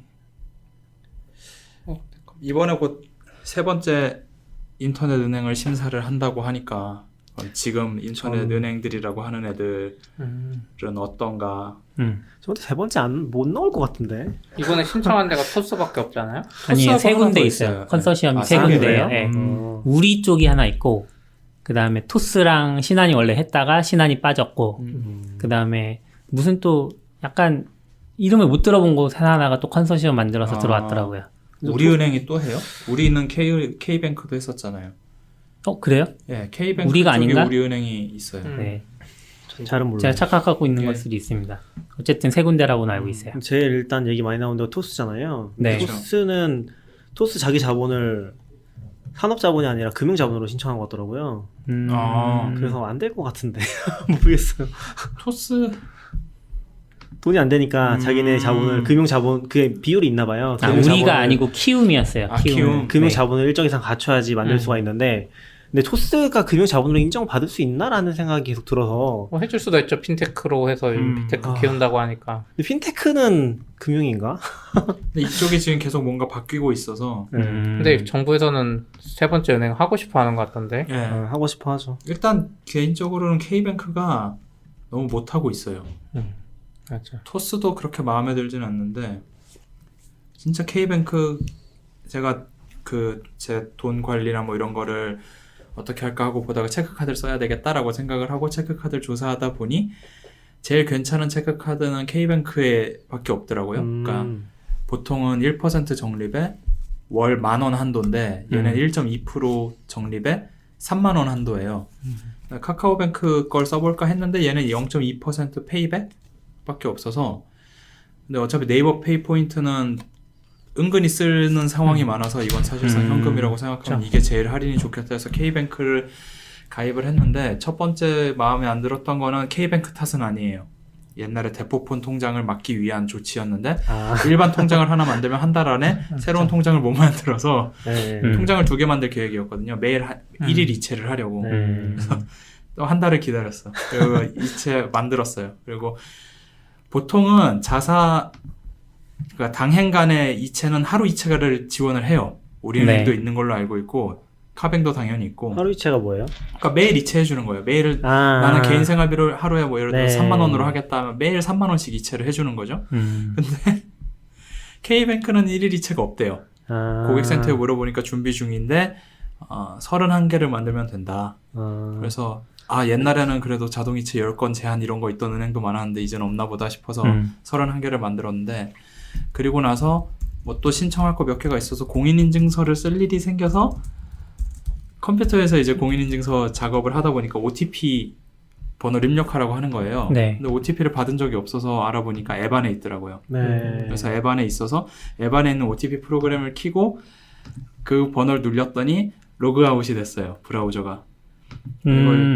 얘네가 웹에서 로그인 할 때랑 앱에서 로그인을 하면 다른 쪽을 다 풀어버리더라고요. 그래서 OTP를 보려고 들어가면 풀려요. 물론 이제 그게 와요. 노티가 와서 이걸로 들어가면 로그인 없이 OTP만 보는 노티피케이션이 오긴 하는데 가끔 노티가 사라질 때가 있잖아요. 가지고 이쪽에 안 써본 것 같아요, 제대로. 그래서 그래서 앱에서 OTP 켜놓고 브라우저에서 로그인 다시 한 다음에 그 앱을 절대 끄지 않고 OTP는 계속 자동 갱신될 테니까 그런 식으로 입력해서 해결했는데 이번에 K뱅크가 또 돈이 별로 없어서인지 예금 연장하라고 전화가 왔더라고요. K뱅크 돈 없죠. 그 네. 주식 증자하려고 했는데 막 KT 요즘 난리잖아요. 네, 정치 지금 때문에. 그래가지고 K뱅크가 좀 확실히 카카오보다 못하고 있어서 토스를 전 오히려 그래서 토스은행을 기대하고 있는 편이기는 해요. 카카오는 왜 안 쓰세요? 카카오는 지금 제일 열심히 쓰는 은행이에요. 아, 이미 열심히 쓰고 있고. 근데 체크카드를 안 쓰는 거죠. K뱅크는 기본적으로 캐드카드는 네이버페이가 워낙 좋아서 네. 적립이랑 이런 게. 이 K뱅크 기본적으로 좀 잘못 방향을 잡았던 게 일단은 그 카카오가 굉장히 잘했던 것 중에 하나가 100% 모바일이거든요. 카카오는 애시당초에 컨셉 자체를 모바일로 잡았어요. 그래서 인터넷 뱅킹이란 컨셉 자체가 없거나 폐지에 있는지 모르겠어요. 없었던 것 같은데. 없고. 페이지가 대출 받을 때나 들어가는 네, 페이지. 그게 그 공인인증이 없어요. 굳이 필요하니까 들어가는 페이지인데 아마 페이지가 없을 거고, 그리고 그 인증을 할 때 앱 자체에 공인인증서가 아예 없어요. 제가 이걸 왜 알게 됐냐면은 공인인증서를 갱신하잖아요. 그래서 카카오뱅크 편하니까 카카오뱅크에 가면은 내가 공인인증서를 좀 편하게 발급할 수 있지 않을까라는 꼼수가 떠올라서 들어가 봤는데 공인인증서 아예 없어요, 그냥. 근데 K뱅크는 이도저도 아니게 된 게 일단 웹사이트에서 로그인하면은 무조건 공인인증서 필요하거든요. 그러니까 이 말은 결국에 맥이나 다른 데서 잘 동작을 안 해요. 그쵸. 그런 데서부터 이미 모바일 퍼스트랑 아닌 거랑 차이가 너무 극명하게 갈려서 사실 카카오뱅크가 너무 잘 만들었다고밖에 할 수가 없어요. 근데 카카오가 공인인증서 걷어낸 게 모바일인 덕분인가요? 아니면 그냥 공인인증서가 필수가 아니게 되면서 둘 다겠죠. 가능할까요? 네, 둘 다겠죠.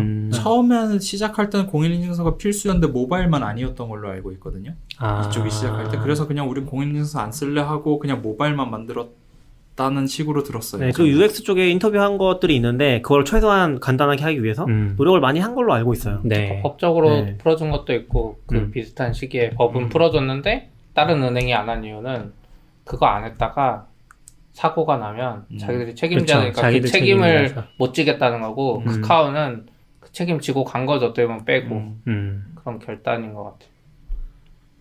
그래서 그 이후에 카카오 이후에 다른 은행들도 따라하잖아요. 네. 네. 근데 따라해도 못 따라하는 게 따라하는데 결국에 공인증서가 있어요. 그렇긴 공인증서 한데 로그인 이제 방법 지원하는 거죠. 이체하거나 뭐 지문인식 이런 게 좀 더 보편화됐어요. 아이폰 10 처음 나왔을 때 특정 은행은 페이스 아이디 막아버렸어요. 네, 심지어. 막았어. 그러니까 그 정도로 폐쇄적이었는데 이제 카카오 너무 잘 나가니까 맞아요. 아 적어도 이런 거라도 해줘야지 하면서 조금씩 바뀌는.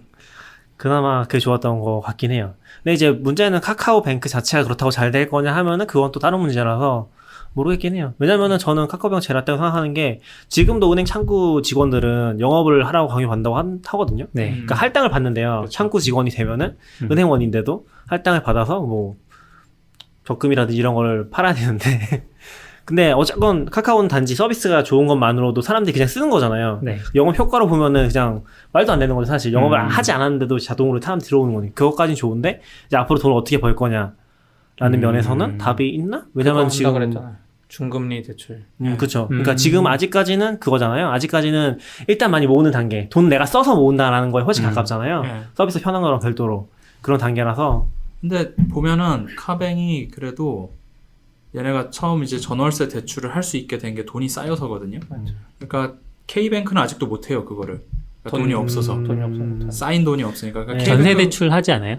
K뱅크. 아니 근데 계속 중단돼요. 중간중간. 아. 돈이 없어서 중단됐다 다시 네, 재개했다. 맞아요. K뱅크 계속 중단됐다 중단해요. 재개했다 계속. 심지어 신용대출도 중단됐어요. 중단됐다 다시 열렸다. 계속 그런 식인 그래서 것 같아요. 카카오가 돈을 확실하게 잘 모으고 있고 저는 이게 약간 26주 저축 때문이라고 생각을 하는데 그 사실 이자율이나 이런 거 엄밀하게 따져보면 내 돈이 묶인 거에 비해서 큰 돈은 나중에 묶이니까 실제로 나오는 이자는 굉장히 적거든요. 26주 적금이 뭐예요? 저는 26주가 26주 동안 특정 기간마다 적금액을 늘려가는 거예요. 예를 들어 매주 1,000원씩 늘려가겠다면 첫 주에는 1,000원이 적금이 들어가고 다음 주에 2,000원 네. 들어가고 그 다음 주에 3,000원 들어가는 거예요. 그러니까 이게 안 좋은데? 이모티콘 그죠? 하면서 젊은 친구들 아니야, 좋아해요. 이거 안 좋아. 네, 그죠?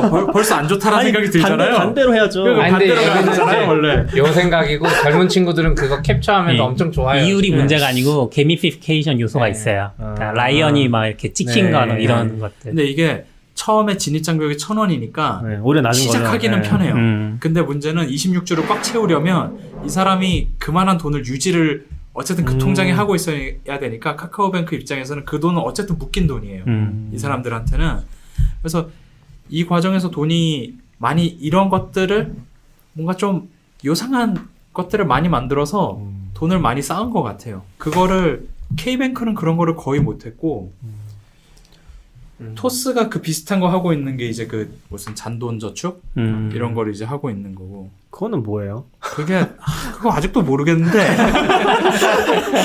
이게 뭐 카드의 기능 말하시는 거죠?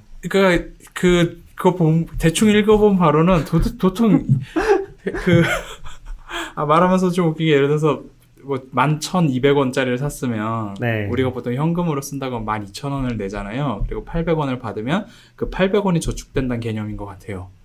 그래서 11,200원짜리를 구입하면 12,000원이 나가는 효과가 나는 거죠. 체크카드에서. 뭐야? 그래서 이제 800원은 저축이 되는 건데 저도 정확히 뭔지 모르겠어요.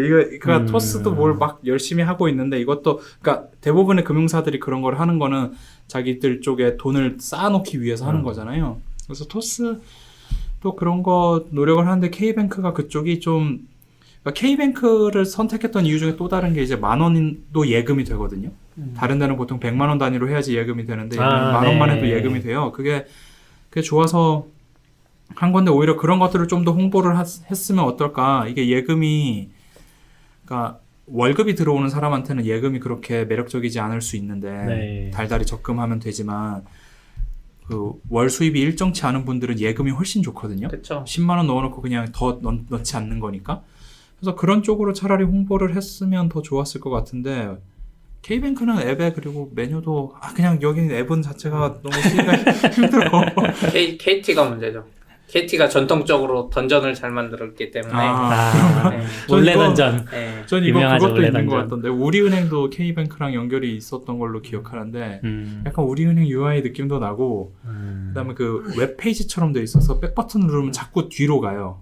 아. 홈이 나오길 기대하고 백을 웹- 누르는데 네. 은행 앱들이 웹 베이스로 하는 애들이 많아요. 예, 그래가지고 백을 누르면 자꾸 돌아가니까 갑자기 이제 만료된 페이지가 계속 네, 뜨기 네, 시작하는 네. 거죠. 그것도 은근히 불편하고 K뱅크 그리고 느리고 이건 뭐 돈이 없으니까 어쩔 수 없고 좀 그런 것들이 있더라고요. 그래서 마음엔 안 들지만 그러니까 개인적으로는 토스가 그렇게 사용성과 맞지 않는데 그래도 토스가 제3인터넷이 되면은 K뱅크보다 잘하지 않을까라는 기대가 있는 거죠. 워낙 거기가 막 공격적으로 하니까 네. 카카오보다도 더. 토스 요번에 UI 개편하면서 토스 앱을 딱 켜면 금액이 딱 뜨거든요. 몇 월 입력하라. 근데 이게 어떤 사람이 이제 트위터에다가 지적하시기로는 이 외국 앱에서 보통 외국 쪽 핀테크 앱을 켜면 금액이 먼저 뜬대요. 근데 그 사람들은 어순이 얼마를 누구에게 보내겠다가 되는데 우리나라는 보통 누구한테 얼마를 보내겠다는 생각을 하잖아요. 그러니까 제가 낙교님한테 5,000원을 보내겠다 뭐 이런 식으로 생각을 하니까 그래서 사람이 먼저 뜨는 게 맞지 않냐 이런 지적을 하셨더라고요. 근데 저 그거 엄청 공감이 되는 게 그 K뱅크가 이번에 그걸 따라했어요. 나쁜 거 왜 따라해 자꾸. 좋은 걸 수도 있죠. 제가 토스를 마음에 안 든다고 했던 것 중에 가장 큰 게 그거였어요. 그래서 그 원래는 이체를 하면은 누구한테 보낼지를 뜨는데 네. 금액부터 떠요. 그러니까 인터페이스는 비슷하지 않은데 네. 순서가 금액으로 바뀌었어요. 이게 그러니까 얼마 저게 한 달 안 됐거든요. 그러지 말라고. 그래서 나 이거 이상해. 여기 들어온 순간 나 얼마를 입력해야 되지? 그런 그러니까 보통 생각하면 누구한테 얼마 보내야지 하고 시작을 그러니까요. 하는데 토스 앱은 예전부터 계속 뭐가 나랑 걸리적거려 했던 게 그 부분이거든요. 얼마를 누구한테 보내야지? 근데 아까 그 외국 앱 베꼈다라는 그걸 듣고 나니까 외국 애들한테 그 어순이 맞으니까 3만 원 투 누구잖아요. 그렇죠. 그러니까 그러네. 이게 사실 UI UX는 어떤 사람의 생각을 그림이나 혹은 워크플로우로 표현해줘야 되는데 네. 그거를 토스가 이번에 좀 잘못한 것 같아요. 그렇게 바뀐 지도 되게 오래되긴 했는데 아 또 저는 데이터 보지 않을까요? 그게 은근 젊은 친구들한테 잘 먹히는 거 아니에요? 그럴 수도 있죠. 왜냐면 토스를 일반적으로 예, 예. 이제 은행에 뭐 이체하고 이런 식으로 할 때는 생각해 보면 카카오뱅크나 이런 거 많이 쓰잖아요 요즘에는. 네. 근데 이제 토스 쓸 때 생각하면 젊은 친구들이 뭐야 점심값 나누고 할 때 그 예. 자리에서 할 것 같거든요. 그쵸. 그러면 3,000원 보내고 3,000원 빨리 해가지고 이건 모르겠어요. 이건 사람 마다 워낙 다를 것 같아요. 그러니까 토스는 오케이. K뱅크는 뭐지? 네. 사실 그건 따지는 있어요. 맛이다. 그리고 K뱅크 메뉴도 되게 헷갈려요. 그 아. 중메뉴 밑에 소메뉴는 음. 똑같아요. 그러니까 금융 소개, 상품 소개 밑에는 카드가 있고 네.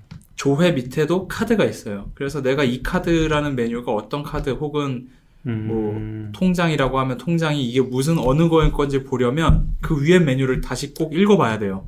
그것도 되게 불편하고. 근데 뭐 저도 K뱅크 깔 거리가 또 생각났는데 근데 생각해보면은 옛날 은행 앱들 다 비슷비슷해서 예. 그러니까 옛날 은행 앱이랑 그러니까 K뱅크를 까는 모든 내용은 옛날 은행 앱이랑 똑같이 만들고 있는 게 문제인 것 같아요.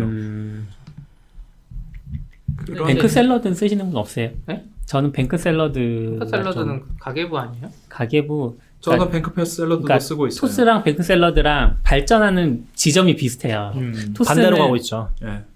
그러니까 뱅크 샐러드는 토스를 닮아가고 있고 네. 토스는 뱅크 샐러드를 근데 닮아가고 이제 있죠. 둘이 처음 시작은 완전히 달랐잖아요. 네, 말씀하신 그러니까 것처럼. 이제 달랐는데 네. 같은 같은 있다는 지점으로 거죠. 네. 향하고 있는, 그러니까 뭐 추가되는 어떤 서비스들을 보면 보험이라든지 아니면 증권이라든지 펀드 뭐 아니면 이런 여러 카드 가지 것들이 추천 뭐 이런 것도 카드 추천도 들어오고. 근데 전 그런 거보다도 토스 같은데 계속해서 내가 얼마 썼는지 이런 게 들어가잖아요. 카드 연동해서 들어간다든가 뱅크 토스 샐러드요? 안에서 아니 토스 안에.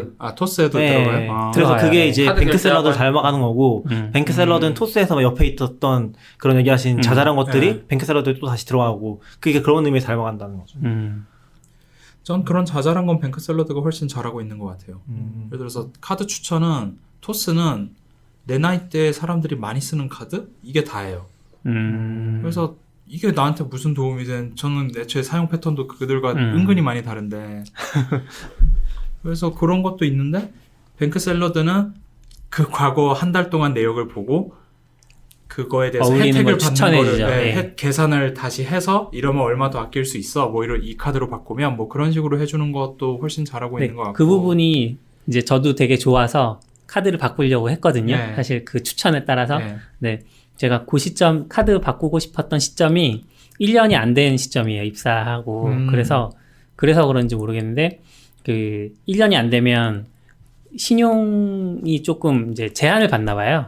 입사 1년이 안 된 사람은. 제한을 받는다기보다 그냥 신용카드사별로 거기 자기네 자체 기준을 적용하니까 기준이 있는데. 1년이 안 된 사람은 그냥 안 주는 경우도 있을 거예요. 그리고 저는 이제 전세 대출도 있어서 그 대출금이 일단 기본적으로 빚이 돼 버려서 카드사에서 그게 롯데카드였는데 여기는 안 된다. 신청을 해도 안 그거는 된다. 100% 전세 대출 때문입니다. 네. 그래서 그랬어요. 전세 대출은 신용도에 영향 안 주지 않아요? 엄청나게 신용- 그 신용도 말고 도에는 안 LTV, 주는데, LTV 뭐 예. 이런 LTV 때문에 제가 카드를 아무것도 못 만듭니다 지금. 그렇군요. 근데 얼마 전에 엄청 재미있는 게 땡겼었나 봐요. 국민 카드에서 풀로 땡겼으긴 했죠. 그러니까 국민 카드에서 제가 똑같은 이유로 그 신용 한도 올리고 싶었는데 못 올렸거든요. 네. 그게 2월까지 못 올렸어요. 근데 4월에 국민카드에서 문자가 왔어요.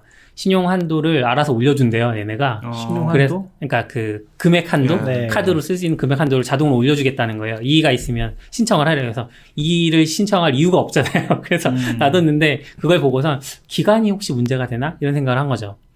그러니까 제가 입사하고 이제 1년 2개월이 지난 시점이니까 그래서 롯데카드 다시 신청해볼까 생각을 했고 두 번째는 국민카드를 어쨌든 국민카드 자체는 계속 쓰고 있었기 때문에 새로운 국민카드 발급 받을 수 있었어요. 네. 그래서 제가 좀 따져보고 다른 카드를 발급 받았거든요. 근데 그 발급을 받고 나서 이제 한 2달 지나서 뱅크샐러드를 열어봤어요. 그랬더니 제가 원래 그전에는 뭐 1년 기준으로 12만 원 정도 차이가 난대요. 롯데카드를 신청하면 더 혜택을 받을 수 있대요. 근데 요번에 딱 했더니 1년 기준으로 한 15,000원 정도 더 혜택을 받을 수 있다고 바뀌면서 뭐 카드 마스터이십니다. 뭐 이렇게 나오더라고요. 그러니까 얘네가 추천해주는 카드 풀이 전체 카드 풀이 아닌 것 같아요. 예. 자기네가 그거로- 협약을 맺은 그런 카드 풀로 해주는 이거 거라서 당장 봐도 현대는 아예 안 나와요. 아, 그래요? 현대는 한 장도 없어요. 제가 봤을 때 구멍이 있는 게 아니라 그걸로 돈을 버는 거겠죠. 네, 이게 추천해주고 그렇죠. 네, 네, 가입을 네. 하면 그걸로 돈을 버는 거겠죠. 그러니까 이게 추천 및 가입이랑 광고로 돈을 버는 건데 뱅크 샐러드가 훨씬 뭔가 광고 같지 않게 표현해주고 있는 거죠. 그쵸. 토스에 사실 이 뱅크 샐러드 같은 걸 안 쓰면 이제 개인이 클리앙 같은 데 들어가서 클리앙인가요? 뽐뿌 같은 데 들어가서 고릴라 카드인가? 나에겐 어떤 카드가 맞는지 연구를 해야 되잖아요. 맞아, 그 카드 추천해주는 앱도 많았어요, 사실. 네. 아, 가계부 그래요? 연동할 수도 있고. 그래서 아. 사실 정확히 따지고 내가 원하는 걸 찾으려면 뱅크샐러드 추천한 거 받으면 안 되죠. 예, 그건 네. 아니에요. 내가 진짜 맞아요. 따져보고 저기 그 앱에 가서 내 월 소비 지출이랑 이런 거 해야 되는데 문제는 내가 어떤 카테고리에 돈을 많이 쓰는지 입력하기 귀찮으니까 뱅크샐러드는 가계부가 있어서 그거 기반으로 해줄 수 있다 이건데 참 어렵죠. 예. 돈은 또 벌어야 되고. 그래서 근데 그런 면에서는 그런 디테일한 서비스의 디테일한 면에서는 개인적으로는 뱅크 샐러드가 훨씬 거부감 없게 접근하는 면에서는 훨씬 잘하고 있는 것 같아요. 지금 뱅크 샐러드 들어가 봤더니 카드 전문가라서 추천해줄 카드가 없대요. 저는 뱅셀은 안 쓰고 그냥 깔아만 봤었고 토스는 신용카드 연동해서 카드 얼마 썼는지 통합해서 보려고 쓰거든요. 왜 그걸 안 하면은 카드 앱마다 다 들어가서 봐야 되잖아요. 예. 근데 역시 잘 안 될 것 같았는데, 그러니까 이게 왜냐면 걔네도 내부적으로 긁어오는 것 같아요. 약간 결제 API 있으면은 그냥 결제 API 뒤에서 뭔가 윈도우 들어가 할 것 같은 그런 느낌 있는 거 있잖아요. 예. 그런 것 같았는데 요새 또 안 되더라고요. 요새 또 결제 정보 잘 들어가고 있는데 결제를 통합해서 다음 달 결제 예정 금액 그게 안 나와요. 계속 빵원으로 나와서 짜증이 나더라고요. 살짝.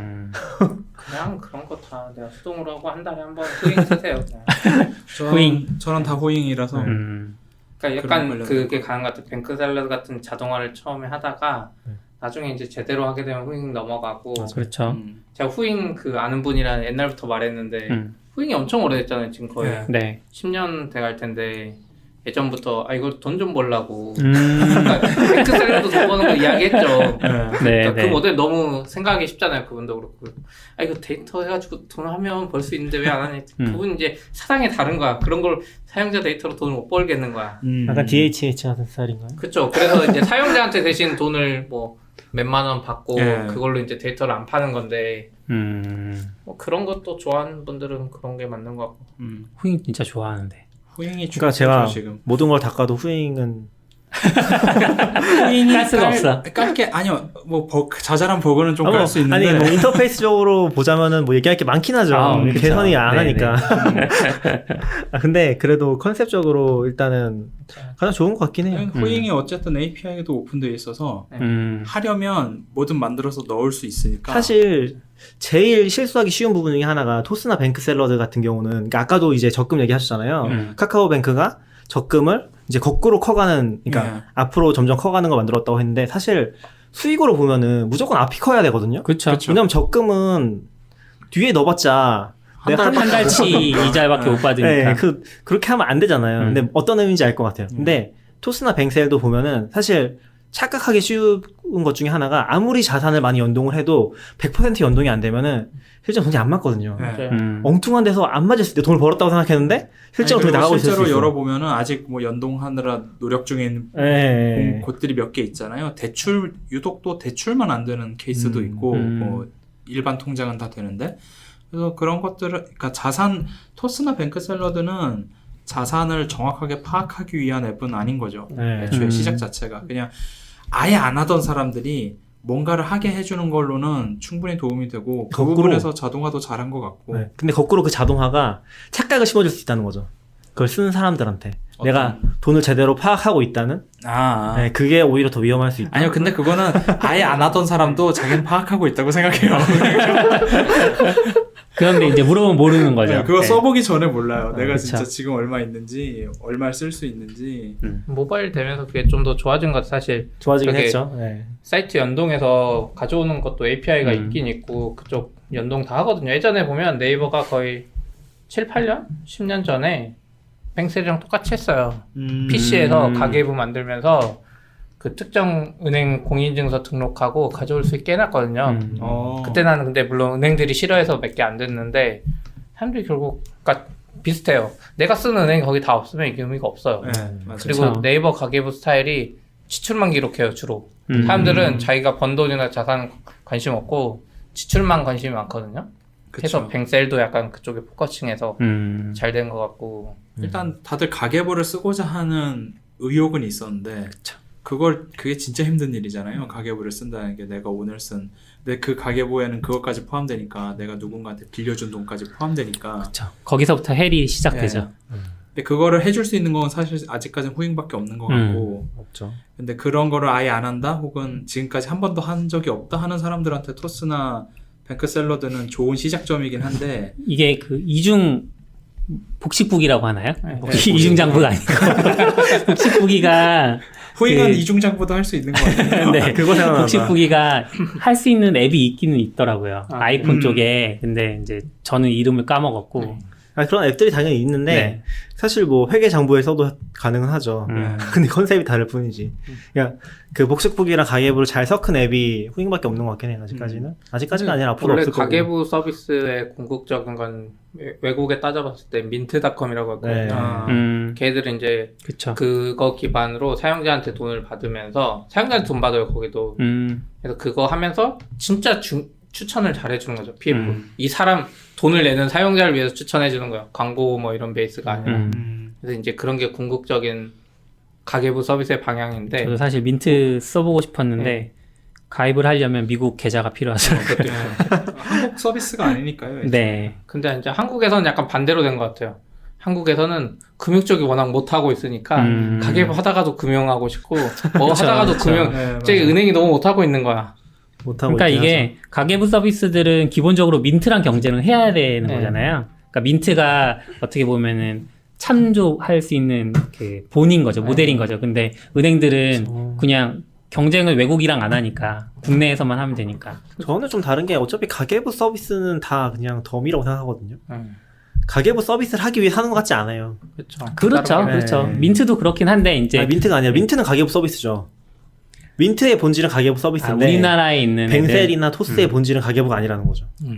그렇죠. 네, 전 그게 좀 크긴 하지만 그건 사람들을 모으기 위한 것들이고 그 다음에 사람들이 뭔가 액션을 취해서 하는 걸로 돈을 벌어야 되는 앱이잖아요. 이 앱들이 어떻게 보면 그게 제일 애매한 시점이고 그게 또 은행들이 잘 못하는 거고 왜냐면 지금 은행은 뭐죠? 방카슈랑스? 이런 거 해서 다른 데 상품들을 계속 팔고 있는데 네. 네. 엄청 사람들이 아는 사람들은 다 싫어하거든요. 네. 좋아할 수가 없어. 수수료가 제일 좋아할 수가 높은데. 그렇죠. 근데 어쨌건 지금 토스나 그런 애들은 사람들이 알아서 찾도록 만드는 거잖아요. 그런 행동을. 그런 게 굉장히 강력하긴 한 거죠. 은행 이야기 이제 좀 은행에서 IT 이야기 하자면 지금 토스랑 키움이랑 우선 생각나는 건 두 개 있잖아요. 근데 최근에 정부에서 이제 금융권도 클라우드 쓸 수 있게 많이 풀어주고 있거든요.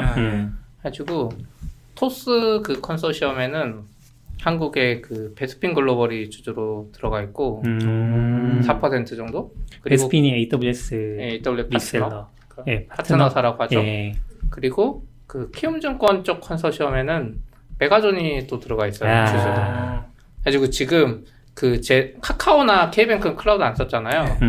그러니까 옛날 회사들 하던 대로 한 거예요. 어쨌든 기본 IDC. 근데 이 제3 인터넷 은행 지금 나온 애들은 주주로 참여되어 있기 때문에 클라우드를 쓸 정부에서 수밖에 허용해주는 없겠군요. 한 최대는 아마 클라우드를 쓸 것 같아요. 음. 근데 만약 제3 인터넷 이 두 군데 중에 이제 누가 되냐에 따라서 네.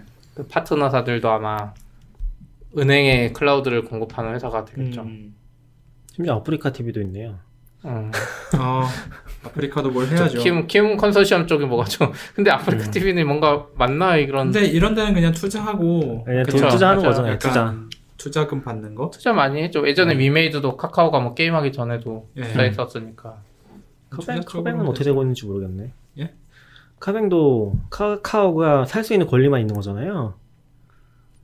그러니까 대주주가 아니라. 아, 그래요? 아, 카카오가요? 네. 아, 카카오랑 나중에- 카카오뱅크 얘기하시는 거예요? 네. 아, 그 관계가 어떻게 되는지 모르겠네. 갑자기 궁금해졌어. 아마 분리되어 있겠죠? 아, 그러니까 그거를 카카오가 살 수 있으니까 이름 빌려주고서 카카오뱅크라고 한 거잖아요. 아, 예. 현재 대주주는 아니고. 예. 그래서 앞으로 어떻게 될지, 지금 어떤 상태인지. 금융권 클라우드 아무튼 전 잘 됐으면 좋겠어요. 그러면 저도. 이제 점점 개인정보 클라우드 넘어가는 이슈도 금융권에서 금융 데이터 하고 그러네. 있으면 예. 나머지도 점점 약해질 거거든요. 예. 금융 데이터도 클라우드에 있는데 뭐 그게 클라우드에 있는데 뭐 예, 다르게 무슨 개인정보 상관이야. 정도야 뭐. 카카오는 그럼 IDC에 있겠네요. 카카오는 다 IDCS야 기본. 근데 그런 뭐 걸로 알고 있어요. 일부는 또 클라우드에 있는 것 같고 정확히는 모르겠지만 정확하게 약간 얘기해 주셔야 될 것 같아요. 네, 이건 카카오 관계자를 모시고 네. 카카오뱅크 카카오- 관계자를 근데 불러서 관계자를 모셔도 물어보는 말 걸로. 못할 수 있어요. 그러니까. 아, 그렇겠네. 네. 모르겠어요. 카카오는 자체 클라우드 사업 안 하니까 뭐 음. 말해줄 수도 있는데. 근데 해외 진출할 때 요즘에는 클라우드 쓰는 게 맞죠. 그러니까 그쵸. 한국은 적어도 IDC 세팅할 수 있는데 음. 예전에도 보면 특정 나라를 진출하려면 막 여기서 기획 단계에서 인프라 팀이 가가지고 거기에 회선 계약하고 서버 세팅하고 있어야 돼. 맞아요. 할지 안 할지도 맞아요. 모르는 상태에서. 네. 맞아. 그렇게 해야지 좀 오래 기다려서 겨우 서비스에 맞춰서 이제 음. 공급해 줄 수 있는 건데 한국에만 기반이 있는 회사들은 나갈 때 무조건 클라우드 써야죠. 그렇겠네요. 근데 이런 클라우드 쓰면은 공인인증서도 좀 줄어들지 않을까라는 기대도 있고 그럴까요? 그 사실 아닐 거라고 생각을 하는데 그럼에도 불구하고 뭔가 결국 아마 공인인증서는 클라우드 아직 안 쓸 거예요. 그러겠죠. 같은 규제 안에 있을 공인인증서가 테니까. 어디에 저장돼 있냐. 예. 근데 그게 클라우드로 못 갈 거잖아요. 그렇죠. 그럼 걔를 보내주든지 음. 아니면 이제 공인인증서가 아닌 다른 걸로 어쩔 수 없이 옮겨가야 되든지 음. 그런 상황이 발생할 테니까 지금 기존 은행들이 해주는 서비스를 아직 K뱅크랑 카카오가 다 못 해주고 있어서 그 기존 은행들은 계속 유지가 될 것이긴 한데 그쪽 결국은 기존 은행이 카카오 수준으로 사용성이 편해지는 걸 기대하는 게 카카오가 그 모든 정말 많아요. 은행 앱이 괜히 메뉴가 많은 게 아니거든요. 맞아요. 정말 해주는 게 많으니까 카카오가 그걸 하는 것보단 차라리 기존 은행 앱들이 솔직히 앱만 개선해주면 되는 거잖아요. 네. 어떻게 보면. API만 열어줘도 돼. 네. 믿을만한 개발자. 그러면 되는 건데 왜 그게 뭐가 이렇게 잘 안 되는지. 앱을 개선할 가능성은 거의 제로라고 보긴 하거든요. 왜요? 차세대 프로젝트로 막 위비뱅크 이런 것도 나오고 했는데. 그게 개선이 아니잖아요. 신한은 소울은 되게 평이 좋은 것 같던데. 안 근데 써봐서 모르겠지만. 약간 다 비슷비슷해요. 근데 위비뱅크 우리은행이 좀 귀찮게 했어요. 위비는 안 좋아요. 환전하려고 그러면 우리은행 앱에 원래 있었는데 그걸 굳이 다른 위비를 받으라고 그러고 엄청 불편하게 해서 그거 밀라고. 그 위비에서 이자 0.3%인가 2% 올리기 위해서 위비 톡도 받아야 됐고요. 맞아. 뭐 강제로 시킨 게 국민은행도 많아서. 비슷해요. 영업하서 네, 바로 또 국민은행 수준은 아니에요. 국민은행 리브, 국민은행 뭐 리브 톡톡, 근데, 뭐 스타뱅킹 미니. 소리 예. 솔 전에 또 뭐 있었잖아요. 써니뱅크인가? 신한 써니뱅크가 있었고 그거만 없애고 만든 건가 다시? 모르겠어요. 너무 많아. 결국에 남는 건 없는 것 같아요. 남는 건 뭐 카카오뱅크, K뱅크 밖에 없잖아요. 예. 사람들 기억에 남아 있는 거는. 그렇죠. 그래서 대충 카카오뱅크 수준의 UI, UX로 주식 거래 앱이 이제 나올 때가 되지 않았나. 저는 그 정도 가려면은 IT 쪽에 대한 그런 마인드가 이 은행권에 대한 마인드보다 좀 위에 있어야 된다고 생각하는데 은행 쪽은 그게 안 되잖아요. 아직은 안 되죠. 네, 그게 된 게 거의 유일한 게 카카오 쪽이 아닌가? K뱅크도 안 됐고 결국에. 이번에 어디 회사 신한이었나요? 그 정확히 기억이 안 나는데 어디 은행에서 그 사장님인가 회장님이 바뀌었어요. 네. 근데 이제 뭐 클라우드 어쩌고저쩌고 하면서 IT를 최우선으로 놓고 하겠다 막 기대를 했거든요. 왠지 신한 같은데? 네. 아시아나가 그러다 망한 거 아니에요? 아니 IT를 뭐 농담입니다. 최우선으로 가치를 삼고 하겠다. 근데 나온 정책들이 영 이상한 정책들만 나오고 그래서 구호 외치는 거 아니에요? 클라우드 사진도 있어요. 그 구호 외치는 사진도 있어요. 당연히 일단 하겠죠. 구호는 외치겠지. 보도자료에 그런 걸 그것까지는 못 뿌리는 걸 바꿀 것 보면 같고, 네. 그런 건 아직 안 바뀔 것 같고 그런 것들은. 그리고 뭐 어떤 회사도 뭐 전 직원에게 AWS 클라우드 가르치겠다 뭐 이런 얘기도 하잖아요 지금. 대한항공이었나? 근데 거기서부터 바뀌어야 되는 거죠. 그래야지 앱이 달라지는 거죠. 아, 제가 거기까지. 느끼기에는 그럴 수는 있죠. 근데 그게 되게 이상했어요. 다 써봤잖아요. 뭘요? 그러니까 아이폰도 다 써봤고 안드로이드도 써봤고 거기서 자기다가 다 어떤 게 편하다라는 그런 모르는 거죠. 그냥 안 써봤어요 그분들. 아니요 근데 기획자가 있으니까 그건 기획자고 어차피 결정권자는 저 위에 분들은 이체도 자기 핸드폰에 옆에 비서한테 줘서 구분할 수도 있어. 그렇다고 하더라도 그래서 왜 이렇게 UI UX가 그러니까 베끼는 거는 좀 지양해야 될지 모르겠지만 너무 옛날 방식에서 하나도 안 바뀌니까 막 뭐 차세대를 내놓으면 뭐 하냐고요. 똑같은데. 그 차세대가 이제 백엔드만 바꾸는 거잖아요. 사실 네. 서비스를 바꾸는 근본적으로 서비스 체질을 바꾸는 것도 개선하겠다가 가끔 아니고. 포함되고 우리는- 차세대면 돈이 엄청 많이 들어서 남는 게 많을 거여서. 네. 우리은행 앱도 그때 한번 대대적으로 개편을 했어요. 근데 그리고 나서 뭐 사용성 좋아졌다고 나라에서 상도 줬는데 상투죠. 예, 뭐 그래 뭐 여러 가지 상이 있는 것 같더라고요. 돈 그거를 내면 주는 계속 그런 상 홍보했어요. 그러니까 정확히 무슨 상인지 기억도 안 음. 나는데 우리은행 앱 들어갈 때마다 앞에서 홍보를 했으니까 이런 걸 받았구나 그런가 보다 했는데 좀 그다지 편하지 않은데 계속 그런 느낌은 받고 있는 거죠. 일단 현금 쓰는 사회가 없어져야 또 한국은 엄청 캐시레스 사회긴 하죠. 일본에 비하면 뭐 네, 일본에 비하면. 한국도 엄청 높은 편일 거예요. 왜냐면 네. 한국은 거의 모든 결제가 다 신용카드 신용카드. 되니까. 네. 네. 근데 이제 뭐 결혼식 같은데 축의금이나 아, 행사가 있을 때는 돈을 뽑아서 가야 되잖아요. 그러니까 축의금도 그냥 계좌이체해요. 그러니까 그러고 축의금이 싶은데- 의외로 카드가 늦게 들어오고 있어요. 네. 아니 축의금은 애초에 계좌이체 문화가 좀 있잖아요. 친구 바빠도 못 가면 계좌이체 해주고. 그렇기는 한데 이제 그러니까 그거는 친구인데 바로 앞에 있는 교회도 지금 그게 있거든요. ATM 같은 기계가 있거든요. 헌금을 ATM에서 아, 넣을 맞아요. 수 있어요. 그게 바로 저 앞에 있는 사랑의 교회예요. 교회요. 네. 아 그래요? 근데 예, 카드로 안 되잖아요. 카드로 돼요. 카드로 예, 카드로 할 수 있다고 그 ATM 기계가 있는 거예요. 아 대박. 카드로 하라고. 카드로 헌금 넣는 거예요? 예. 다 돼요. ATM에 넣으면 근데 5만 원 음. 빼가요? 뭐. 결혼 축의금 그런 이런 건 식으로 법인은 할 수 있는 아니니까. 아, 법인 한국은- 받는 예, 주체가 그러니까 법인이 이제 아니다. 계좌번호 QR 같은 게 있어서 그거 찍어서 결혼- 이체하거나 이러면은 될 것 같은데. 그런 식으로 할 때 저기 뒤에 카카오 내 거 QR을 크게 걸어. 그러니까 안 그러면 될 되잖아요, 것 이거. 같은데 그거 안 되잖아요. 왜 안 돼요? 카카오 소상공인 결제 안 되잖아요. 아 개인- 안 그게 되잖아요. 근데 저 얼마 전에 무슨 행사 갔다가 여쭤봤거든요. 거기에 이제 개인 자격으로 오셔서 굿즈 같은 거 파시는 분이 계셨는데 카카오 QR이 있는 거예요. 그래서 이거 어떻게 신청하셨어요? 그랬더니 자기가 알기로는 3월까지는 개인한테도 다 안 돼요. 발급을 해줬다. 저희 해봤는데 안 돼요. 아 그래요? 근데 카- 저 CP가 지난번에 했어야 해봤는데 돼. 안 사업자 뭐가 필요했어. 사업자가 필요해. 아. 사업자가 있으시겠죠, 그러면. 그분은 없었다고 그때 사업자가 신청할 없다고요? 시점에는 없었다고 번호는 하시더라고요. 떴을걸요? 아니면 카카오페이일 수도 있어요. 페이는 개인 간 거래에서 QR 되는 것 같던데. 아, 아, 그쵸. 그 네. 계좌이체 아, 같은 그렇게 게 하면 나와서. 되겠네. 네, 그러니까 성금. 그게 그러니까 카카오뱅크를 이용한 거 말고 다른 서비스나 이런 데를 통해서 할 수는 있을 것 같은데, 그러니까 문제는 이런 인식도 이제 퍼지려면 우리 다음 세대일 것 같은데, 우리 다음 세대면 결혼식을 이렇게 안 할 것 같아.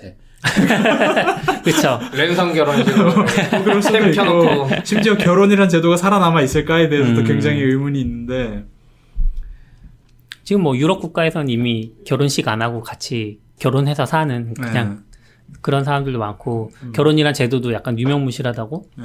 그러니까 법적으로 서류를 안 내지만 잘 산대요. 그러니까 우리나라가 생각하기로 막 가정이 무너지고 사회가 무너지고 이런 일이 발생하지 않는다고. 안 뒤에 무너지죠. 잡다한 이야기를 너무 많이 한 것 같아. 아 그러네. 네, 여기까지 하죠. 네. 1시간 반이나 돼서. 아이고, 아 너무 오래. 네. 수고하셨습니다. 수고하셨습니다. 감사합니다.